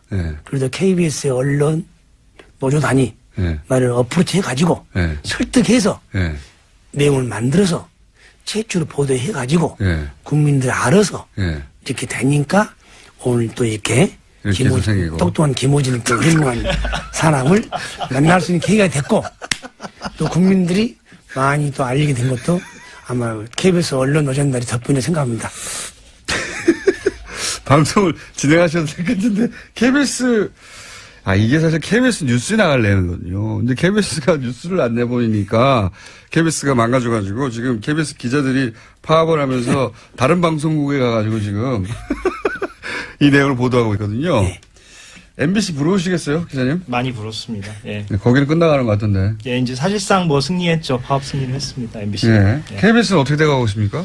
여전히 뭐 고대영 사장은 버티고 있고요. 그래서 저희가 뭐 사기가 떨어지거나 이런 건 아니고 시간은 우리 편이라는 걸 알기 때문에 저희가 계속 뭐 끝까지 고대영 사장 나갈 때까지 싸울 예정입니다. 방송법이 통과돼야 본인은 방송법에 의해서 사임하거나 하겠다고 하는데 예. 이게 의도가 뭡니까?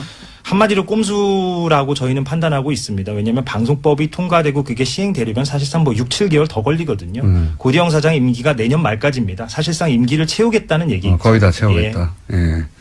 본인은 사임하지 않겠다 이거죠. 예. 그래서 KBS, MBC는 이제 이제 파업 초래가 돌아갈 것 같은데 KBS는 어떻게 해요 이거? 계속 해야죠. 예, 저희는.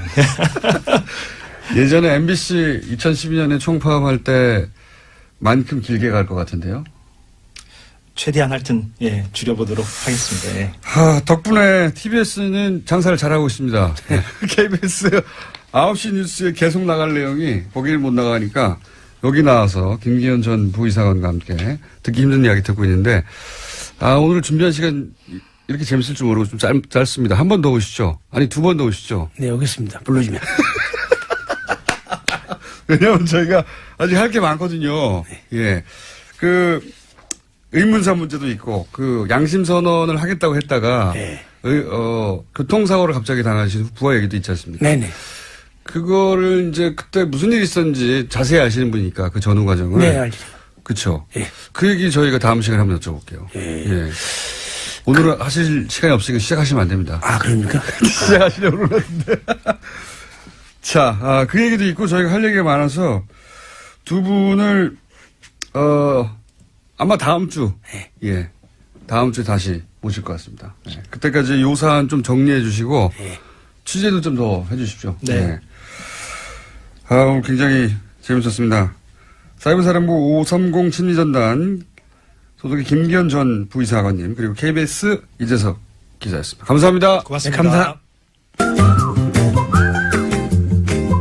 자, 칼 폴라니 사회경제연구소.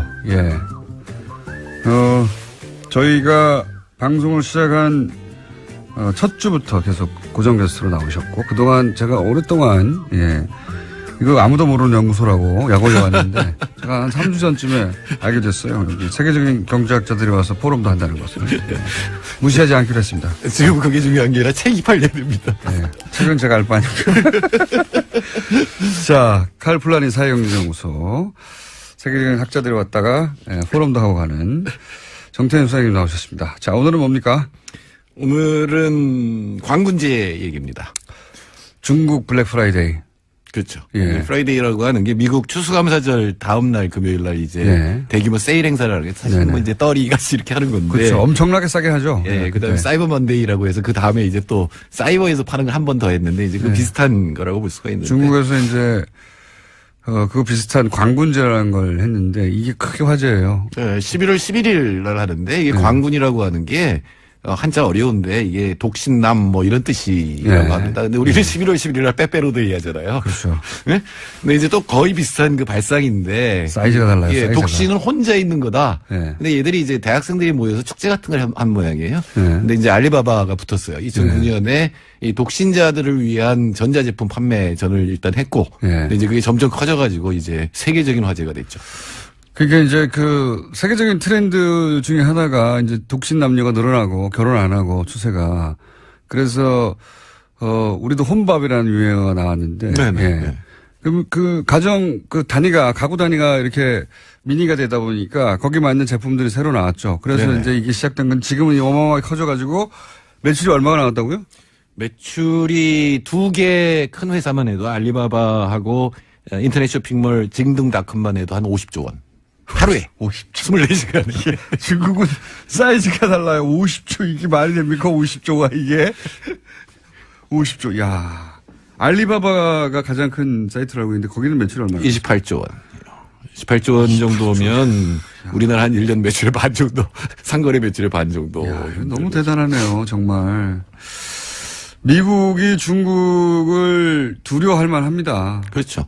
지금 중국에서 중산층이 5억 명이 넘었다고 하거든요. 중산층이라고 할 만한 층. 그 우리나라 인구의 10배가 중산층이 되니까. 백만장자가 우리나라 인구보다 많다고 하잖아요. 소매시장 규모가 5조 달러. 야. 우리나라 1년 GDP가 뭐 얼마나 될까요? 한 1조 한 2천억 달러 정도. 근데 이게 이제 그거에 어떤 4배쯤 되니까 인구가 우리나라 26배니까. 소매 시장만 그렇다는 예, 거예요. 예, 그렇죠. 예. 그래서 한 인터넷 사이트가 행사를 해가지고 매출이 난 게 28조 원. 야, 이게 단위가 상상할 수 없는 단위 28조 원. 그렇죠. 야. 우리나라도 비슷한 걸 하죠. 코리아 세일 페스트 아무도 모르지만 9월 28일부터 10월 31일까지 한 달간 하는데 비교가 되지 않죠. 그러니까 우리나라 연간 온라인 쇼핑 거래액 총 합쳐서 64조 원인데 중국 두 개 업체가 하루에 판 게 50조 원이니까. 야, 사이즈가 너무 다르네요. 네, 그리고 이제 뭐 그렇게 된 데는 여러 가지 이유도 있습니다. 그러니까 알리바바라고 하는 엄청난 매체가 있었고 이렇게 보면은 그 플랫폼이라고 할 수 있는 건 총동원된 거예요. 우리가 플랫폼이라고 할 수 있는 건 뭐 지상파라든가 유료 방송이라든가 인터넷이라든가 뭐 유튜브 뭐 이런 거 있잖아요. 그게 다 총동원돼서 이 모든 제품을 갖다 선전을 하는 거죠. 그게 하나 이제 알게 했다라고 하는 거하고 축제를 결합을 합니다. 그래서 세계적인 뭐 중국 스타들이 나와서 이제 축제를 하고 하루 동안이니까. 이 행사 자체가 온라인 쇼핑몰에서 하는 행사를 넘어섰군요. 네, 넘어섰어요. 국가적인 행사에 가까웠군요. 예, 전부 모여서 왜냐하면 여기서 이제 매출을 올릴 수 있으니까. 또 하나는 이제 AI까지 동원을 했습니다. AI요? 예, 우리가 보통 이제 인터넷 쇼핑하면 보고 사는 거 아니에요? 뭐 여러 가지 뭐 이 댓글 보고 사는 건데 그 AI를 통해서 실제로 보고 느낄 수 있고 맛볼 수 있는 거 뭐 이런 어떤 것들을 조금씩 가미를 해서 어떻게 맛볼 수가 있죠? 글쎄요. 인터넷 쇼핑몰인데 냄새 뭐 이런 거겠죠. 하여튼 그렇게 해서 가상현실과 인공지능을 결합했다. 그러니까 실제로 저도 안 했기 때문에 어떻게 하는지 잘 모르겠습니다만 그래서 어마어마한 매출을 올렸죠. 그러니까 그 중국이 현재 가지고 있는 미디어 플랫폼과 그 기술력을 총동원해서 프로모션을 했다. 네. 뭐 증강현실이라고 하죠. 가상현실, 뭐 증강현실 이런 기술도 도입하고 또 모든 방송 혹은 뭐 TV, 뭐 인터넷 방송 등등 다 이 행사에 총동원된 거죠. 사실은 동원했다기보다 동원할 수 있는 문제가 아니니까 공산당이 했을 리는 없고 돈이 되니까 전부 들어가서 자기들이 이제 만든 거죠. 대단하네요. 네. 그래가지고 하루 만에 1위, 2위 쇼핑몰만 50조를 했다. 야, 이거 상상하기 힘든 어마어마한 액수입니다, 정말. 이거 50조라는 건. 예. 자, 그런 규모의 중국 시장이 지금 점점 커지고 있고, 사실 이렇게 큰 중국 시장을 최근 1년 넘게 사드 때문에 제대로 접근을 못했다는 건 엄청난 손실이었죠. 네, 광군제가 우리한테 주는 좋은 소식은 한국 제품도 많이 팔렸어요. 전체 세계에서 전체 5위 매출 5위를 기록했는데 좀 분위기가 풀렸나 보네요. 네, 확실히 풀렸습니다. 그리고 제가 이 북한대학원 다니잖아요. 그게 북촌인데 중국인들이 다시 늘어나고 있어요. 확 느껴지거든요. 사드 동안에는 중국인들이 쫙 줄어들어서 거의 없었거든요. 근데 다시 늘어나고 있어요. 이게 이제 중국은 일당 체제고 여전히 공산 체제니까 그게 이제 제가 어릴 때 배웠던 공산주의하고 완전히 다른 공산주의이긴 합니다만 이제 중국에서 일어나고 있는 공산주의, 유지되는 공산주의는 이와간 거기서 이제 국가 단위에서 안 된다라는 분위기를 깔다가 된다는 분위기를 바꾸니까 확 변해요, 확. 예, 확 변해요. 그러니까 어떻게 보면 그동안 참았던 게 다시 돌아와서 서울이 다시 복잡해질 조금 불길한 예감도 듭니다. 국내 제품이 이 광문의 특수로 전체 매출 5위 국가 기준으로 그렇다는 거죠? 그렇죠. 예. 그러니까 지난해엔 3위였으니까 여전히 떨어졌다고는 할 수 있는데 그래도 아마도 사드 여파가 계속됐다면 순위에 못 올랐을 가능성이 굉장히 높습니다. 이렇게 해빙기를 맞이한 것이 운이 좋은 면도 분명히 있는데 시진핑의 권력 이양기가 딱 맞물려서 그런데 이제 그 외에 우리 정부도 물론 노력했을 것이고 혹시 다른 차원에서 그 해빙기를 맞은 이유? 아니, 우리 정부가 약속을 했죠. 사드를 더 이상 도입하지 않겠다. 그러니까 지금 한 대 들어온 걸 끝이다. 그다음에 MD망에 가입하지 않겠다. 그리고 한미일 군사동맹은 하지 않겠다. 아마 첫 번째와 세 번째는 아마 그럴 겁니다. 첫 번째는 뭐 문재인 정부 살 리가 없고 세 번째는 국민이 못하게 할 거예요. 한다 그러면은. 그렇죠. 근데 이제 두 번째가 문제죠. MD망이 안 들어간다. 미사일 방어망이 안 들어간다는 건데 미국 전략 자산이고 미군이 운영하는 건데. 요거는 그냥 명분이죠, 명분. 중국도 왜냐하면 사드가 여기 있다는 자체가 MD망 속의 일부일 수밖에 없는 건데, 근데 뭐 중국도 우리도 서로 봐주는 것 같아요. 이거는. 그래서 뭐 이제 언론에서 명분으로. 논란이 됩니다만 네. 시진핑도 한마디를 했죠. 역사의 시험을 견뎌낼 수 있는 정책 결정을 해야 된다. 굉장히 중요한 결정을 해야 된다. 이렇게 얘기를 했던 네. 거는 이제 뭔가 조치를 앞으로 취해야 된다라고 얘기를. 제가 보기에는 집행유예 같아요. 그렇죠. 여기서 봉합하고 예, 예. 일단 나머지 경제나 이런 건 풀자. 예. 뭐 그러니까 이런 더 정도의. 이상 중국 포위망에 들어가는 일을 하면 안 된다라는 경고고 일단은 풀고 관계를 개선하되 어떻게 그 문제를 해결할 건지는 양국이 이제 논의를 해봐야 되겠죠. 저도 이 정도면은 굉장히 잘 풀었다고 봅니다. 현 정부가. 예. 네, 이건 뭐 저는 기적이라 그랬어요.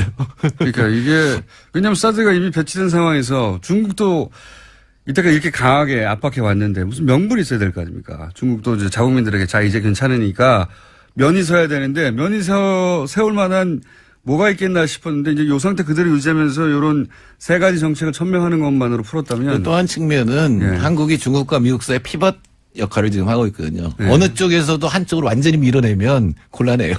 중국 입장에서 한미일 동맹되는 건 굉장히 문제죠. 일단 미국 입장에서는 한국이 중국으로 가까이 가버리면 그것도 문제가 되거든요. 그러니까 우리가 있는 위치를 잘 활용하면 미국과 중국 사이에서 뺨때기 이쪽에서 맞고 저쪽에서 맞는 게 아니라 잘 이용할 수도 있다. 이런 얘기. 이때까지는 양쪽에서 맞아왔죠. 네, 양쪽에서 맞았죠. 양쪽에서 실컷 맞다가 처음으로 이제 뺨을 안 때리는 정도까지는 가서 우리 경기에는 큰 도움이 되겠네요. 중국이 차지하는 비정세가. 하는이 얘기한 게 4% 정도의 GDP 하락이라 그랬고 저는 아마 중국 정부가 나서면 0.4% 네. 1%까지도 빠질 수도 있어요. 우리나라 지금 경제 성장이 3%인데 1% 빠지면 충격이거든요. 그런데 이건 뭐 원활한 상태로 회복이 되니까 다행히 또 선진국도 괜찮아요. 그래서 잘하면 3% 후반대까지도 갈 수가 있습니다. 안 그래도 이거 전에도 지금 경제 상황이 괜찮아지고 지표가 괜찮아진다고 지지난주 말씀하셨잖아요. 예, 예. 여기까지 더해지면은 3% 후반대가 되는 거고 이 성장률이 올라가는 거에 가장 큰 의미는 문재인 대통령이 개혁을 할 수 있다는 겁니다. 그렇죠. 제가 가장 뼈아프게 생각하는 게 2003년 5월에 고 노무현 대통령께서 권력은 시장으로 넘어갔다 이렇게 얘기를 했거든요. 당시에 성장률이 떨어지니까 투자를 올리기 위해서 재벌들하고 삼계탕에서 집에서 만났어요. 그러면서 재벌들한테 이제 호소를 한 거거든요. 그럼 사실상 시장개혁이라고 불렀던 재벌개혁은 이제 물 건너가게 되거든요. 근데 성장률이 어느 정도 나오면 이제 국민들 지지를 힘에 얻고 국내 개혁을 계속 추진할 수 있다는 얘기죠. 특히 재벌개혁 같은 경우는. 봐라, 이거 경제 성장률도 괜찮고 문제 없지 않냐. 예. 안보 문제도 해가고 있고. 좀 억울하겠지만 재벌 총수를 갈아놓으니까 경제가 올라간다. 다른 총수도 한번 범법 사항이 나오면 뭐 이렇게까지 나갈 수도 있는 거죠. 예. 그래서 지금 경제 전망은 이제 거시지표 차원에서는 상당히 밝은 편입니다. 지금 중국도 풀리고 있고. 네. 웬 떡입니까? 문재인 정부 입장에서는. 예. 대통령이 뭘 성공하려면 천운도 따라야 되거든요. 시운이 따라야 되는데. 운 좋은 놈을 이길 수가 없어요. 예, 그러니까 경제 안보 둘 쪽에 다 위기였잖아요. 그러니까요. 근데 이제 경제가 풀려나가고 안보도 중국과 협력이 되고 미국과 관계도 괜찮은 편이잖아요. 그러면 이제 북한을 어떻게 설득하느냐 이것만 남았다고. 그래서 아마 자신 있게 신남방 정책인 이런 거 얘기하고 있는 것 같습니다. 예, 그 부분은 중국하고 미국을 모두 의식하는 거죠. 그러니까 인도와의 관계라든가 아세안하고 관계는 이쪽하고 한 편이 돼서 중국이 함부로 못 건드리게 하겠다는 면이 있는 거거든요. 그건 다음 주에 좀 자세히 풀어주십시오. 그러니까 네, 사실 그렇죠. 신남방 정책 개념은 알겠는데 이게 왜 갑자기 등장하고 중요한 것인지 한번 짚어봐 주십시오. 제가 동북아 비서관이었잖아요. 그러니까요. 남쪽이죠 이제는. 자, 정태인 소장님이었습니다. 감사합니다. 네, 감사합니다. 내일 뵙겠습니다. 안녕. 네, 어제 저도 그 자리에 있었습니다. 네. 그렇게까지입니까? 다른 직장 갈 수도 있잖아요. 저도 사실 제안을 안 받은 건 아닙니다. 그런데 어쨌든 저희들 심정을 생각해 보면은 아까 공장장님께서 말씀하셨듯이 최고의 방송이었던 시대를 보냈다가 최악의 방송으로 이제 나락에 떨어진 그런 저희 친정을 보면서 느꼈던 그런 거 있잖아요. 예, 그런 자괴감 같은 것들을 해야 되고 반드시 국민의 사랑을 되찾아야겠다. 그런 거죠. 특히 지금 같으면은 라디오는 교통방송에 빼앗긴 1위의 위치를 다시. 예, 그거 쉽지 않을 겁니다. 제가 있기 때문에 이제. TV도 JTBC에게 모든 사랑을 다 빼앗겼는데 그거를 이제 하나씩 다시 되찾아와야 된다. 국민의 사랑을. 저희는 그렇게 생각하고 있습니다. 지금 10대 혹은 20대 초반은 MBC가 그렇게 뭐랄까요. 잘 나갔었는지 잘 모를 거예요. 예. 네, 그런 것 같더라고요. MBC 뉴스나 시사방송이 대단했죠, 과거에는. 예. 일단 MBC라고 부르지를 않으세요, 젊은 분들은. 이렇게 부르죠. 예, 이렇게. 자, 간단하게 9년간 그러면 어떻게 망쳐왔는지 요약하자면요? 네. 지금 김장겸 사장은 이명박 정권 때부터 정치부장, 보도본부장, 보도국장, 보도본부장, 그리고 사장, 이 9년 동안 이 과정을 거쳐온 거예요. 그런데 김장겸 사장이 잘 나가면 잘 나갈수록 MBC 뉴스와 시사 프로그램은 정반비례로 무너졌어요. 이분이 제가 볼 때 어저께 성명도 냈는데 억울하다, 언론 탄압이다. 저는 정치적인 야욕이 있다고 봅니다. 그리고 자신의 정치적인 야욕을 위해서 MBC 뉴스와 시사 프로그램을 희생시킨 거죠. 그 공영방송 사장들이 사장만 딱 하고 자기는 인생을 정리하겠다라고 생각하면 아무 문제가 없는데 사장 끝난 다음에 꼭 뭘 더 하려고 그래요. 그렇죠. 정치하려고 하고 높은 자리 가고 싶어하고. 김재철 사장도 된다고 봅니다. 예. 김재철 사장도 출마하려고 했었죠. 예. 그렇죠. 예. 그러니까 이런 제도를 완전히 끊어야 됩니다. 그래서 지금 정치권에서 방송법 개정 작업도 진행되고 있는데 이 사장을 하고 나서 정말로 방송에만 매진하고 이제 아무런 어떤 욕심이 없는 그런 분들이 사장님이 되는 시스템을 만들어야 된다. 저는 그게 가장 중요하다고 지금 생각하고 있습니다. 아직 파업이 초래된 건 아니니까. 네. 파업이 공식적으로 초래되고 나면 저희가 MBC 노조에서도 사람을 모시고 또 기자님도 직접 스튜디오에 모시고 얘기를 좀 자세히 하고 싶은데 오늘은 미니니까 한 가지만 더 여쭤볼게요. 네. 5년 넘게 6년 가까이 복직을 기다렸는데, 예. 네. 복직을 하게 되면 뭘 제일 먼저 하고 싶으세요? 사장?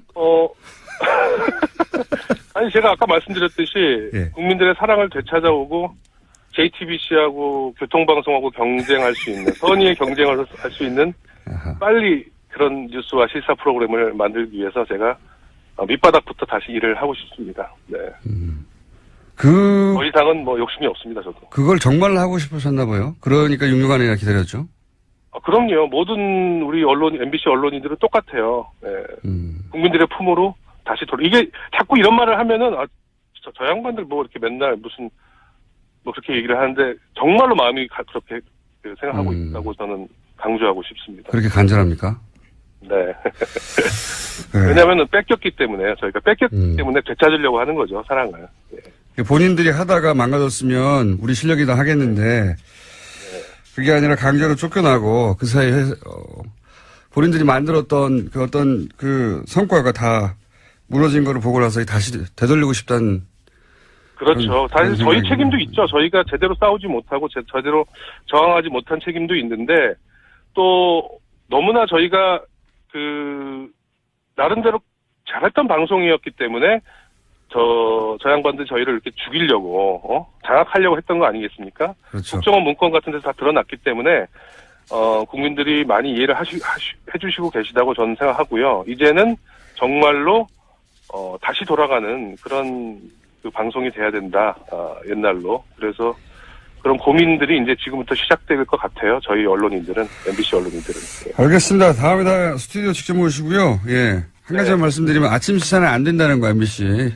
돌아오셔도. 오늘 여기까지 듣겠습니다. 감사합니다. 감사합니다. 예. 박성재 MBC 해직 기자였고요. 예. 어제 박문진 이사회에서 어떤 일이 있었는지 제가 짧게, 클립 들려드리고, 그 사이에 김은희 기자는 인사하겠습니다. 예, 수고하셨습니다. 네, 감사합니다.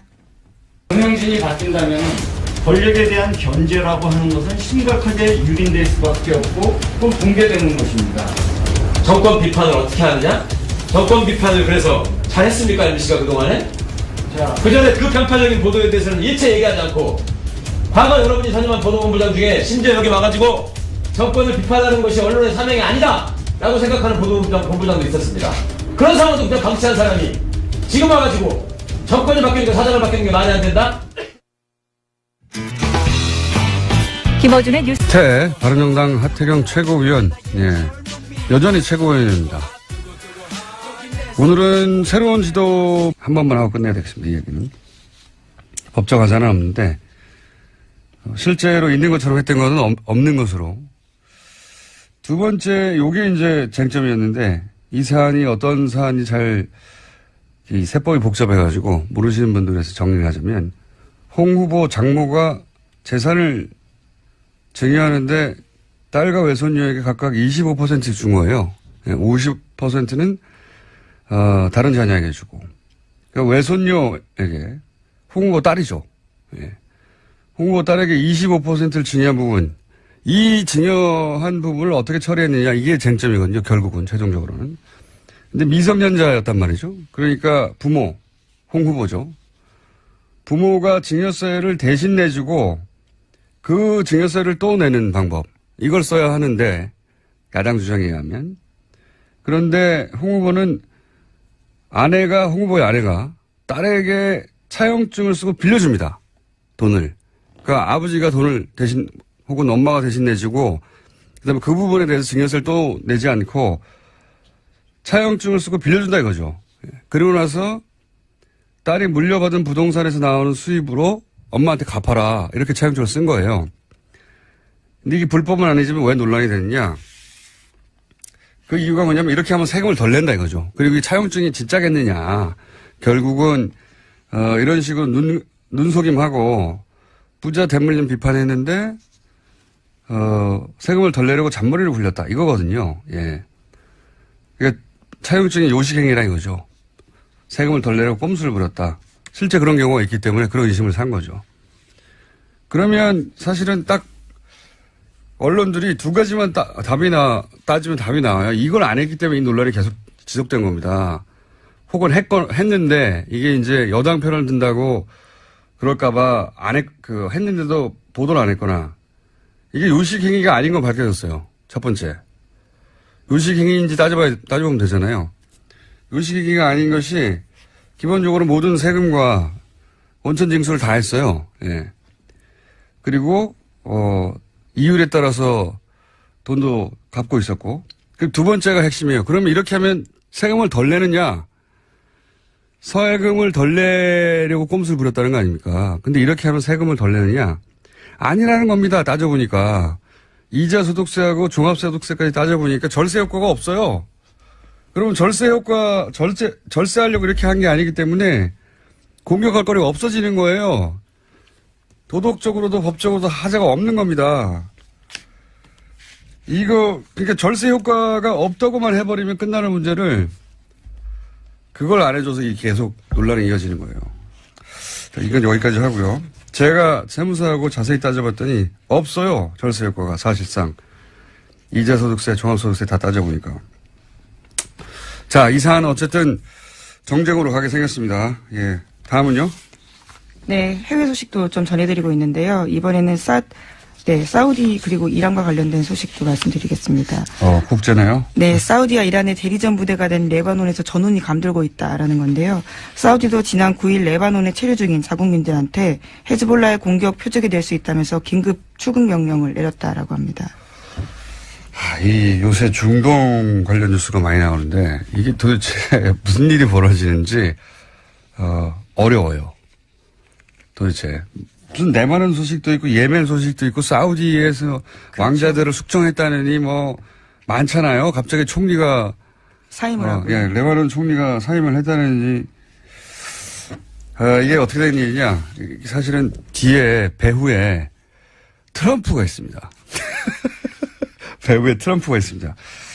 그렇게 바라보고 이 사안을 보면 쉽게 이해가 되는데 간단히 요약하면 트럼프 대통령 취임 후에 첫 방문지가 사우디예요. 그리고 이제 트럼프의 사위, 가장 지금 힘이 막강하다고 하는 사위가 최근 3번이나 갔어요, 여기를.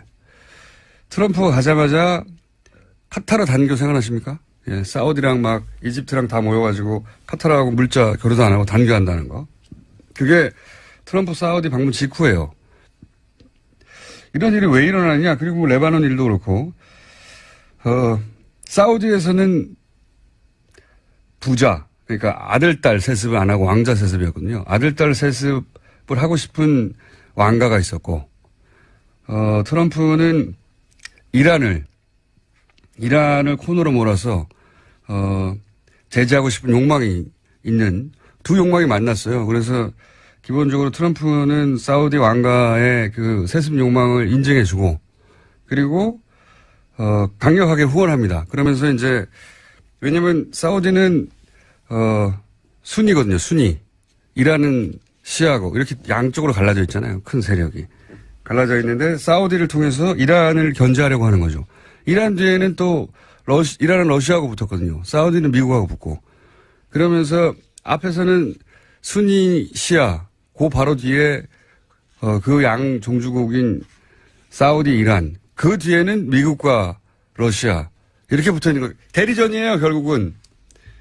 미국과 러시아의 대리로 사우디와 이란이, 그리고 순위와 그들이 또 순위와 시아를 대리하는 것이고, 예멘 같은 경우에 이 순위 시아가 붙어가지고 내전이 일어났죠. 예.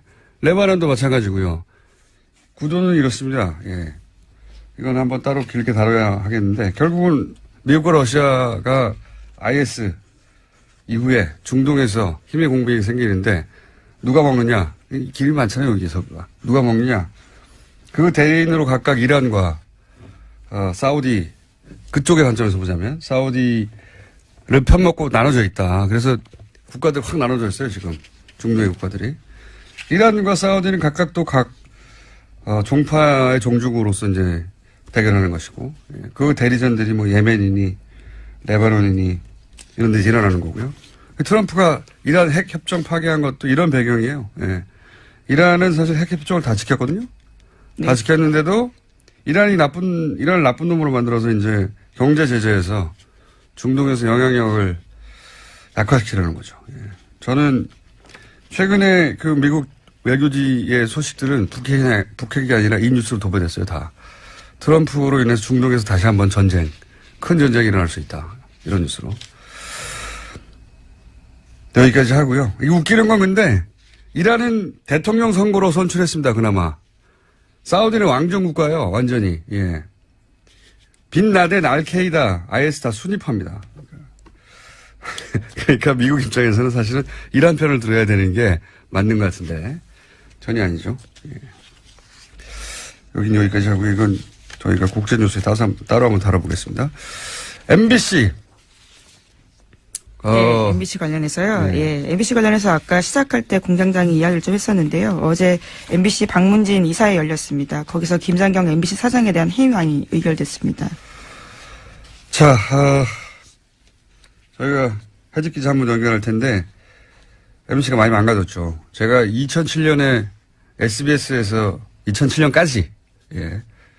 왜까지냐면 이명박 전 대통령 당선되자마자 그 다음 주에 제가 잘렸기 때문에 2007년까지 SBS에서 라디오를 몇 년간 했었는데, 그때 SBS 라디오 PD들이 했던 얘기가 있습니다. MBC 라디오는 이길 수가 없다고. 당시까지만 하더라도 전체 라디오 시장 절반 정도를 MBC가 점유하고 있었어요. 절대 이길 수 없다고 그랬거든요. 나머지 50%를 나머지 방송국들이 나눠가지고 있었는데, 지금 MBC가 얼마나 망가졌냐면 TBS에도 안 됩니다. 물론 TBS는 누구시게 성장했죠, 그 사이에. 하지만 MBC가 보이지 않는다, 이제. 그렇게 철저히 망가졌어요. 예. 자, 박성재 MBC 해직 기자 연결해 보겠습니다. 안녕하세요. 네, 안녕하십니까. 네. 해고된 지 얼마나 되셨습니까? 5년 6개월 정도 됐습니다. 예, 굉장히 오랫동안 무직으로 계셨군요. 아니, 다른 방송국에 들어가지 않고 왜 계속 해고된 상태로 계셨어요? 아니, 오늘 같은 날을 기다리려고, 그랬죠. MBC를 살려야 되니까, 예. MBC 꼭 복직하겠다고 생각하고 기다리신 거예요? 네, 그렇죠. 예, 왜냐면은, 방금 공장장께서 말씀하신 대로 MBC가 많이 망가졌잖아요. 예. 그래서, 이거를 제대로 돌려놓지 않으면, 저는, 무덤에도 눈을 못 감을 것 같다, 이런 생각을 하고 있었습니다. 왜 고등법원에서, 판결이 확정됐잖아요. 복직할 수 있도록 길이 열린 거 아닙니까? 그죠? 네, 그렇습니다. 그런데 그때, 복직하지 않고, 네. 대법원 판결까지 가겠다고 했었어요. 그때 왜 그러셨습니까? 아니, 근데 그거는, 네. 그, 대법원이, 이제, 회사가 상고를 했어요, 대법원에. 그렇죠. 그래서 이제 그런 거고, 그, 정권이 바뀌고, 이제 복직할 수 있는 혹시 분위기가 조성되더라도, 예.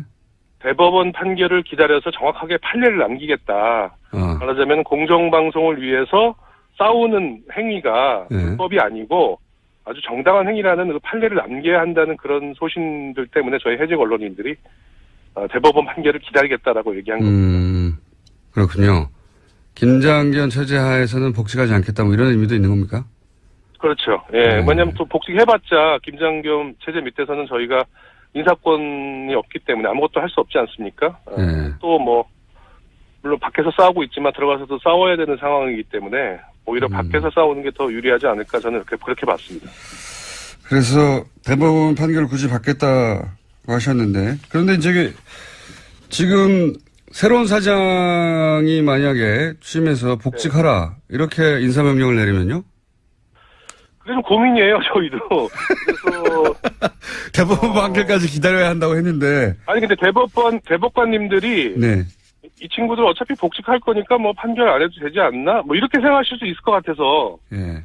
그 너무 유리하게 생각하시는 거 아니에요? 대법원 판결이 막 한 2년 3년 걸릴 수도 있습니다. 아니 벌써 2년이 넘었어요. 지금 20 나온. 그렇죠. 예. 예. 그래가지고 일단 복직하라 그러면 뭐 못 이기는 척하고 복직을 해야 못 이기는 척하고. 근데 이제 방금도 말씀하셨는데 MBC가 이제 독특한 문화가 있습니다. 보면 해직 기자들 해직 상태에서 5년간 반드시 MBC로 돌아가겠다고 하는 경우도 그렇게 사실 흔한 경우가 아니고. 네. MBC 그 노조 파업 현장에서 이 김장겸 MBC 사장 회의만 들리니까 막 눈물을 흘리고 그러던데. 잖아요. 예. 다스의 주식이 하나도 없는 이시영 씨에게 그렇게 그것도 배임이죠. 이런 일을 왜 하느냐? 예. 재벌들이 이 방식을 개발해 놨거든요. 최근에. 자, 다스는 누구 겁니까? 묻지 않을 수 없습니다. 다시 한번. 네, 지금 바레인에 계십니다. 바레인에 계십니다. 자, 다음 뉴스는요? 네, 5.18 관련된 소식도 계속 전해드리고 있는데요. 이번에도 눈에 띄는 보도가 오늘 아침 한겨레신문에 나왔습니다. 5.18 민주화운동 당시 공수특전여단 소속 지휘관의 고백인데요. 옛 광주교도소 앞에서 시민군 3명을 사살해서 자신이 안매장했다라는 걸 고백한 겁니다. 이 지휘관 같은 경우에는 5.18 안매장과 관련해서는 당시 작전에 참가했던 공수부대 지휘관은 공개적으로 한 이야기가 처음인데요. 또 뿐만 아니라 광주교도소 안에서 22구에서 25구 정도의 주검을 매장하는 것도 자신이 봤다라는 이야기도 했습니다. 이 의미가 아주 크네요. 예, 당시 현장 지휘관이 처음으로 직접 사살했고 직접 안매장했다 이런 얘기를 하는 거잖아요. 그리고 사살당한 사람들이 17살도 있고 무슨 죄가 있다고 참. 나치에 부역했다는 이유로 90대 노인네를 여전히 찾아서 감옥에 보내는 게 독일이에요. 예. 저는 30년 지난 사건인데 30년이 아니라 앞으로 50년이 더 지나도 계속해서 찾아내고 다 처벌해야 한다고 봅니다. 처음으로 직접 고백이 나왔다. 굉장히 의미 있는 지지라고 봅니다. 자, 다음은요. 네, 또 관련된 내용이 하나 더 있습니다. 어제 SBS도 관련된 내용을 보도했는데요. 국방부가 5.18 특조위가 37년간 공개되지 않은 8천여 쪽의 기무사 자료를 확보해서 관련된 내용을 분석했다라는 겁니다. 이번에는 당시 안기부가 5.18에 대한 관심을 돌리기 위해서 프로야구 선동열 선수의 출전까지 억지로 추진했다라는 사실을 밝혔습니다. 물론 광주 시민의 반발에 부딪혀서 계획은 실행되지는 못했습니다. 이게 이제 5.18 때 그런 행사를 할까봐, 5주년에. 그때 그 경기에 당시 가장 인기가 높았던 선동열 선수를 출전하게 하려고 안기부가 추진했다 이런 거 아닙니까? 예. 이 안기부, 국정원, 이미 오래전부터 이런 방식으로 정치에 개입을 해왔어요. 우리가 상상하지 못하는 방식으로, 정치를 결합하고, 여론을 조작하고, 전 이번에 이걸 끊지 않으면 앞으로도 계속 국민들이 고통받는다. 속고, 이런 방식으로 정보기관이 운영됐기 때문에 저는 국정원 내에 이런 기술자들 그리고 이제 퇴직한 오비들 이렇게 하는 것이 나라를 운영하는 방식이다라고 믿고 있고 알고 있는 그런 기술자들이 있을 거거든요. 저는 이들이 금단전 증상을 느낄 거라고 봅니다. 왜냐하면 뒤에서 자기들이 국가를 운영했다고 생각할 거거든요. 네. 그래서 여전히 이런 방식으로 국가를 운영할 수 있다고 뒤에서 몰래 생각하는 사람들이 있을 것이다. 기술자들이. 그들이 완전히 여기서 손떼게 만들지 못하면 저는 계속될 거라고 봅니다. 이런 식으로. 상상이나 했겠어요? 5월 18일에 선동열 선수가 만약에 출전했다면 뭐 자연스럽게 받아들였겠죠. 그리고 관심이 글로 옮겨갔겠죠. 아무래도. 예. 그런 거를 기획하고 실제 실행에 옮기려고 했고. 네, 체육부의 협조를 받아서 지역에서 영웅시대는 선동열 선수의 출전을 가능하도록 지원하겠다. 이런 내용들이 문건에 있습니다. 이걸 누가 상상이나 했겠습니까? 근데 그런 식으로 해왔다는 거죠. 이것뿐이겠습니까? 그래서 저는 그런 기술자들을 반드시 하나에서 손을 완전히 떼게 만들어야 된다. 그걸 평생 경험하다가 은퇴한 오비 얘기들 많이 나오잖아요. 예. 댓글 공작에도 동원됐던. 네, 양지혜라고요. 여러 차례 말씀드렸습니다. 현직과 오비들 다 완전히 손떼게 만들지 못하면 또 나온다고 봅니다. 앞으로. 그리고 그렇게 당해가겠죠. 당하는지도 모른 채. 예. 꼭 이번에 해결해야 된다, 이 문제는. 자, 다음은요? 네, 어제 홍종학 중소벤처기업부 장관 후보자의 인사청문 경과 보고서가 채택되지 못했습니다. 애초에는 어제 오전 10시에 전체회의 열고요. 홍 후보자 보고서 채택할 예정이었는데 여당과 자유한국당, 국민의당 등 야당의 입장이 엇갈리면서 회의가 한 차례 정도 연기가 됐고요. 그 이후에도 계속 열리지 않다가 여당 의원들만 참석한 가운데 회의가 열렸습니다. 결국은 의결은 이루어지지 않았습니다. 이게 이제 정적수가 부족해서 안 된 거거든요. 참석을 안 하니까 정적수가 부족해가지고. 그러니까 홍종학 후보 문제는 이제 이렇게 보고서 채택을 못하게 만든 다음에 예산심의가 곧 있으니까요. 예, 그때 대통령이 임명을 할 거거든요. 그러면 이제 대통령이 임명을 야당에 동의 없이 했다고 하면서 예산심의 때 힘겨루기의 소재로 쓰려고 하는 거죠. 예. 그런 건데 요 사안은 제가 좀 자세히 청문회도 보고 세무사에도 문의했더니 확실한 결론은 이거 가지고 이제 언론들은 자꾸 양쪽 여야의 주장만 전달하는데 제가 확실하게 문의하고 확실하게 청문회를 본 결론은 일단은 불법이나 살법은 편법은 없는 거예요. 예. 실정법 위반은. 그동안 뭔가 큰 법적 하자가 있는 걸로 보이게 만들고 싶었었는데, 일단 이제 보고서 채택 단계까지 갔기 때문에, 예. 이 얘기를 좀 해보자면. 안녕하세요. 김호준입니다. 어제 박문진 이사를 통해 김장겸 MBC 사장의 해임안이 가결됐습니다. 김 사장은 자신의 해임안이 통과되자 공영방송 사장으로서 언론의 자유수호와 방송의 독립소임을 다하지 못하고 물러날 수밖에 없는 것에 사죄한다는 성명을 냈습니다. 최근 10년간 가장 웃긴 성명서입니다.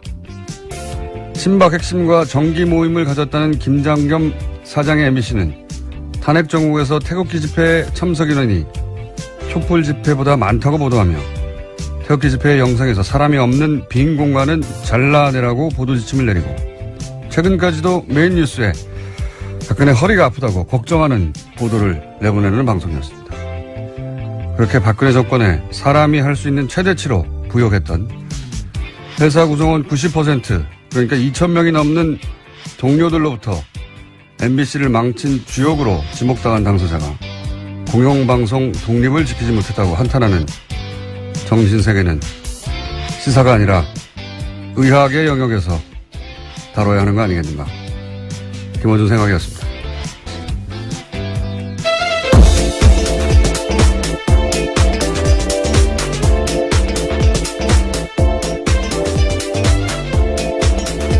시사인의 김은지입니다. 네. MBC가 이제 노조 파업이 그럼 곧 끝나겠네요. 그죠? 네, 이제 무한도전 같은 프로그램도 다시 볼 수 있게 될 것 같습니다. 이 사안은 저희가 잠시 후에 미니로 해직 기자 한 분 연결해서 짚어보기로 하고. 자, 첫 번째 수는 뭡니까? 예, 다시 또 다스입니다. 이명박 전 대통령의 아들인 이시영 씨가 다스의 핵심 납품업체를 단돈 100여만 원에 샀다라는 JTBC 보도가 있었는데요. 이시영 씨가 2015년에 만든 회사가 있습니다. 규모 11억 원의 SM이라는 회사인데요. 이 회사의 지분을 75% 이시영 씨가 가지고 있습니다. 그런데 이 회사가 지난해 다스의 핵심 납품업체인 다온을 인수했는데요. 이 회사 같은 경우에는 연매출 규모가 600억 원인데 덩치가 훨씬 큰 회사를 이시영 씨 회사가 일종의 인수한 겁니다. 이건 이제 일요신문이 처음 파기 시작했던 사안이죠, 이게. 당시 일요신문의 특종이었고, 이제 JTBC가 이제 JTBC 표현대로면 한 발 더 들어가던가요? 예. 한 발 더 들어가가지고 또 다른 후속 특종을 낸 거네요. 이게 간단하게 요약하면은, MB, 예, 이명박 전 대통령 아들 이시영 씨가 유일하게 등기회사로 있는 회사입니다. 그러니까 유일하게 직접 소유한 회사라는 뜻이죠. 근데 이 회사가 자신의 회사 규모의 40배 가까운 다스 납품 업체 다온을 인수했다. 그걸 정당한 가격을 주고 인수했으면 네, 이상하지 않은데 여기까지는 일요신문이 보도를 했어요. 근데 여기서 이제 한 발 더 들어가가지고 얼마 인수했냐? 이게 특종인 거죠. 예, 100만 원에 인수했다. 공짜죠, 공짜. 연매출액이 600억이고 그 다음에 현대자동차의 벤더란 말이죠. 이러면 뭐 대단한 자산 가치입니다. 싸게 해도 몇백억을 사야 되는데 100만 원에 샀다. 네, 굉장히 비정상적인 거래로 보일 수밖에 없습니다. 이거는 뭐 불가능한 거래죠. 제가 아는 상식에서는 이게 가능하려면 몇 가지밖에 없습니다. 하나는 그 다스 실소유주하고 이 인수된 다온 실소유주가 같거나 그럼 가능하죠. 예. 아니면은 다스 실소유주가 예를 들어서 납품업체잖아요. 그러니까 무슨 원자재를 잔뜩 샀을 수 있지 않습니까? 예를 들어서. 그런데 갑자기 거래를 끊어요. 그러면 대금 지급을 못 하잖아요. 그럼 부도 직전에 갈 수도 있지 않습니까? 그렇게 일부러 몰고 와서 먹는다든가. 아니면 뭐 장부상 안 나오는 뒷거래를 했다거나. 그 외의 경우로 생각하시는 분들은 문자 주시고 어떤 경우에든지 간에 이렇게 하는 이유는 뭐냐면 다스 실 소유주가 다스가 아니라 이 SM이라는 회사를 통해서 그러니까 인수합병 또는 일감 몰아주기 그걸 통해서 재산을 승계하려는 거다.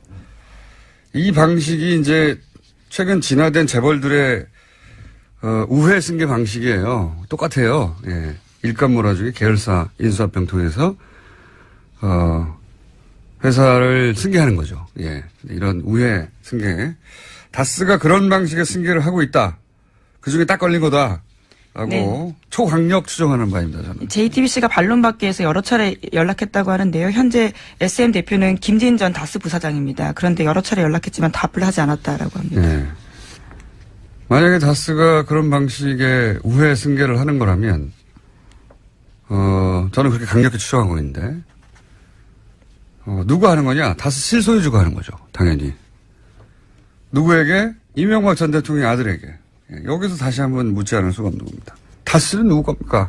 누구 거길래 이렇게 우회 승계를 하고 있는 거냐? 예. 그 와중에 딱 걸린 거다. 예.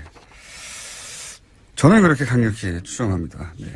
그러면서 이제 이 회사에 다스가 돈도 빌려줬다는 거 아닙니까? 네, 이런 다스의 알짜 납품업체를 인수한 다음에 다스가 SM에다가 수십억 원 자금을 저리로 빌려준 사실도 확인됐다라고 네, 합니다. 뭐 배임이라고 봐야죠. 손해.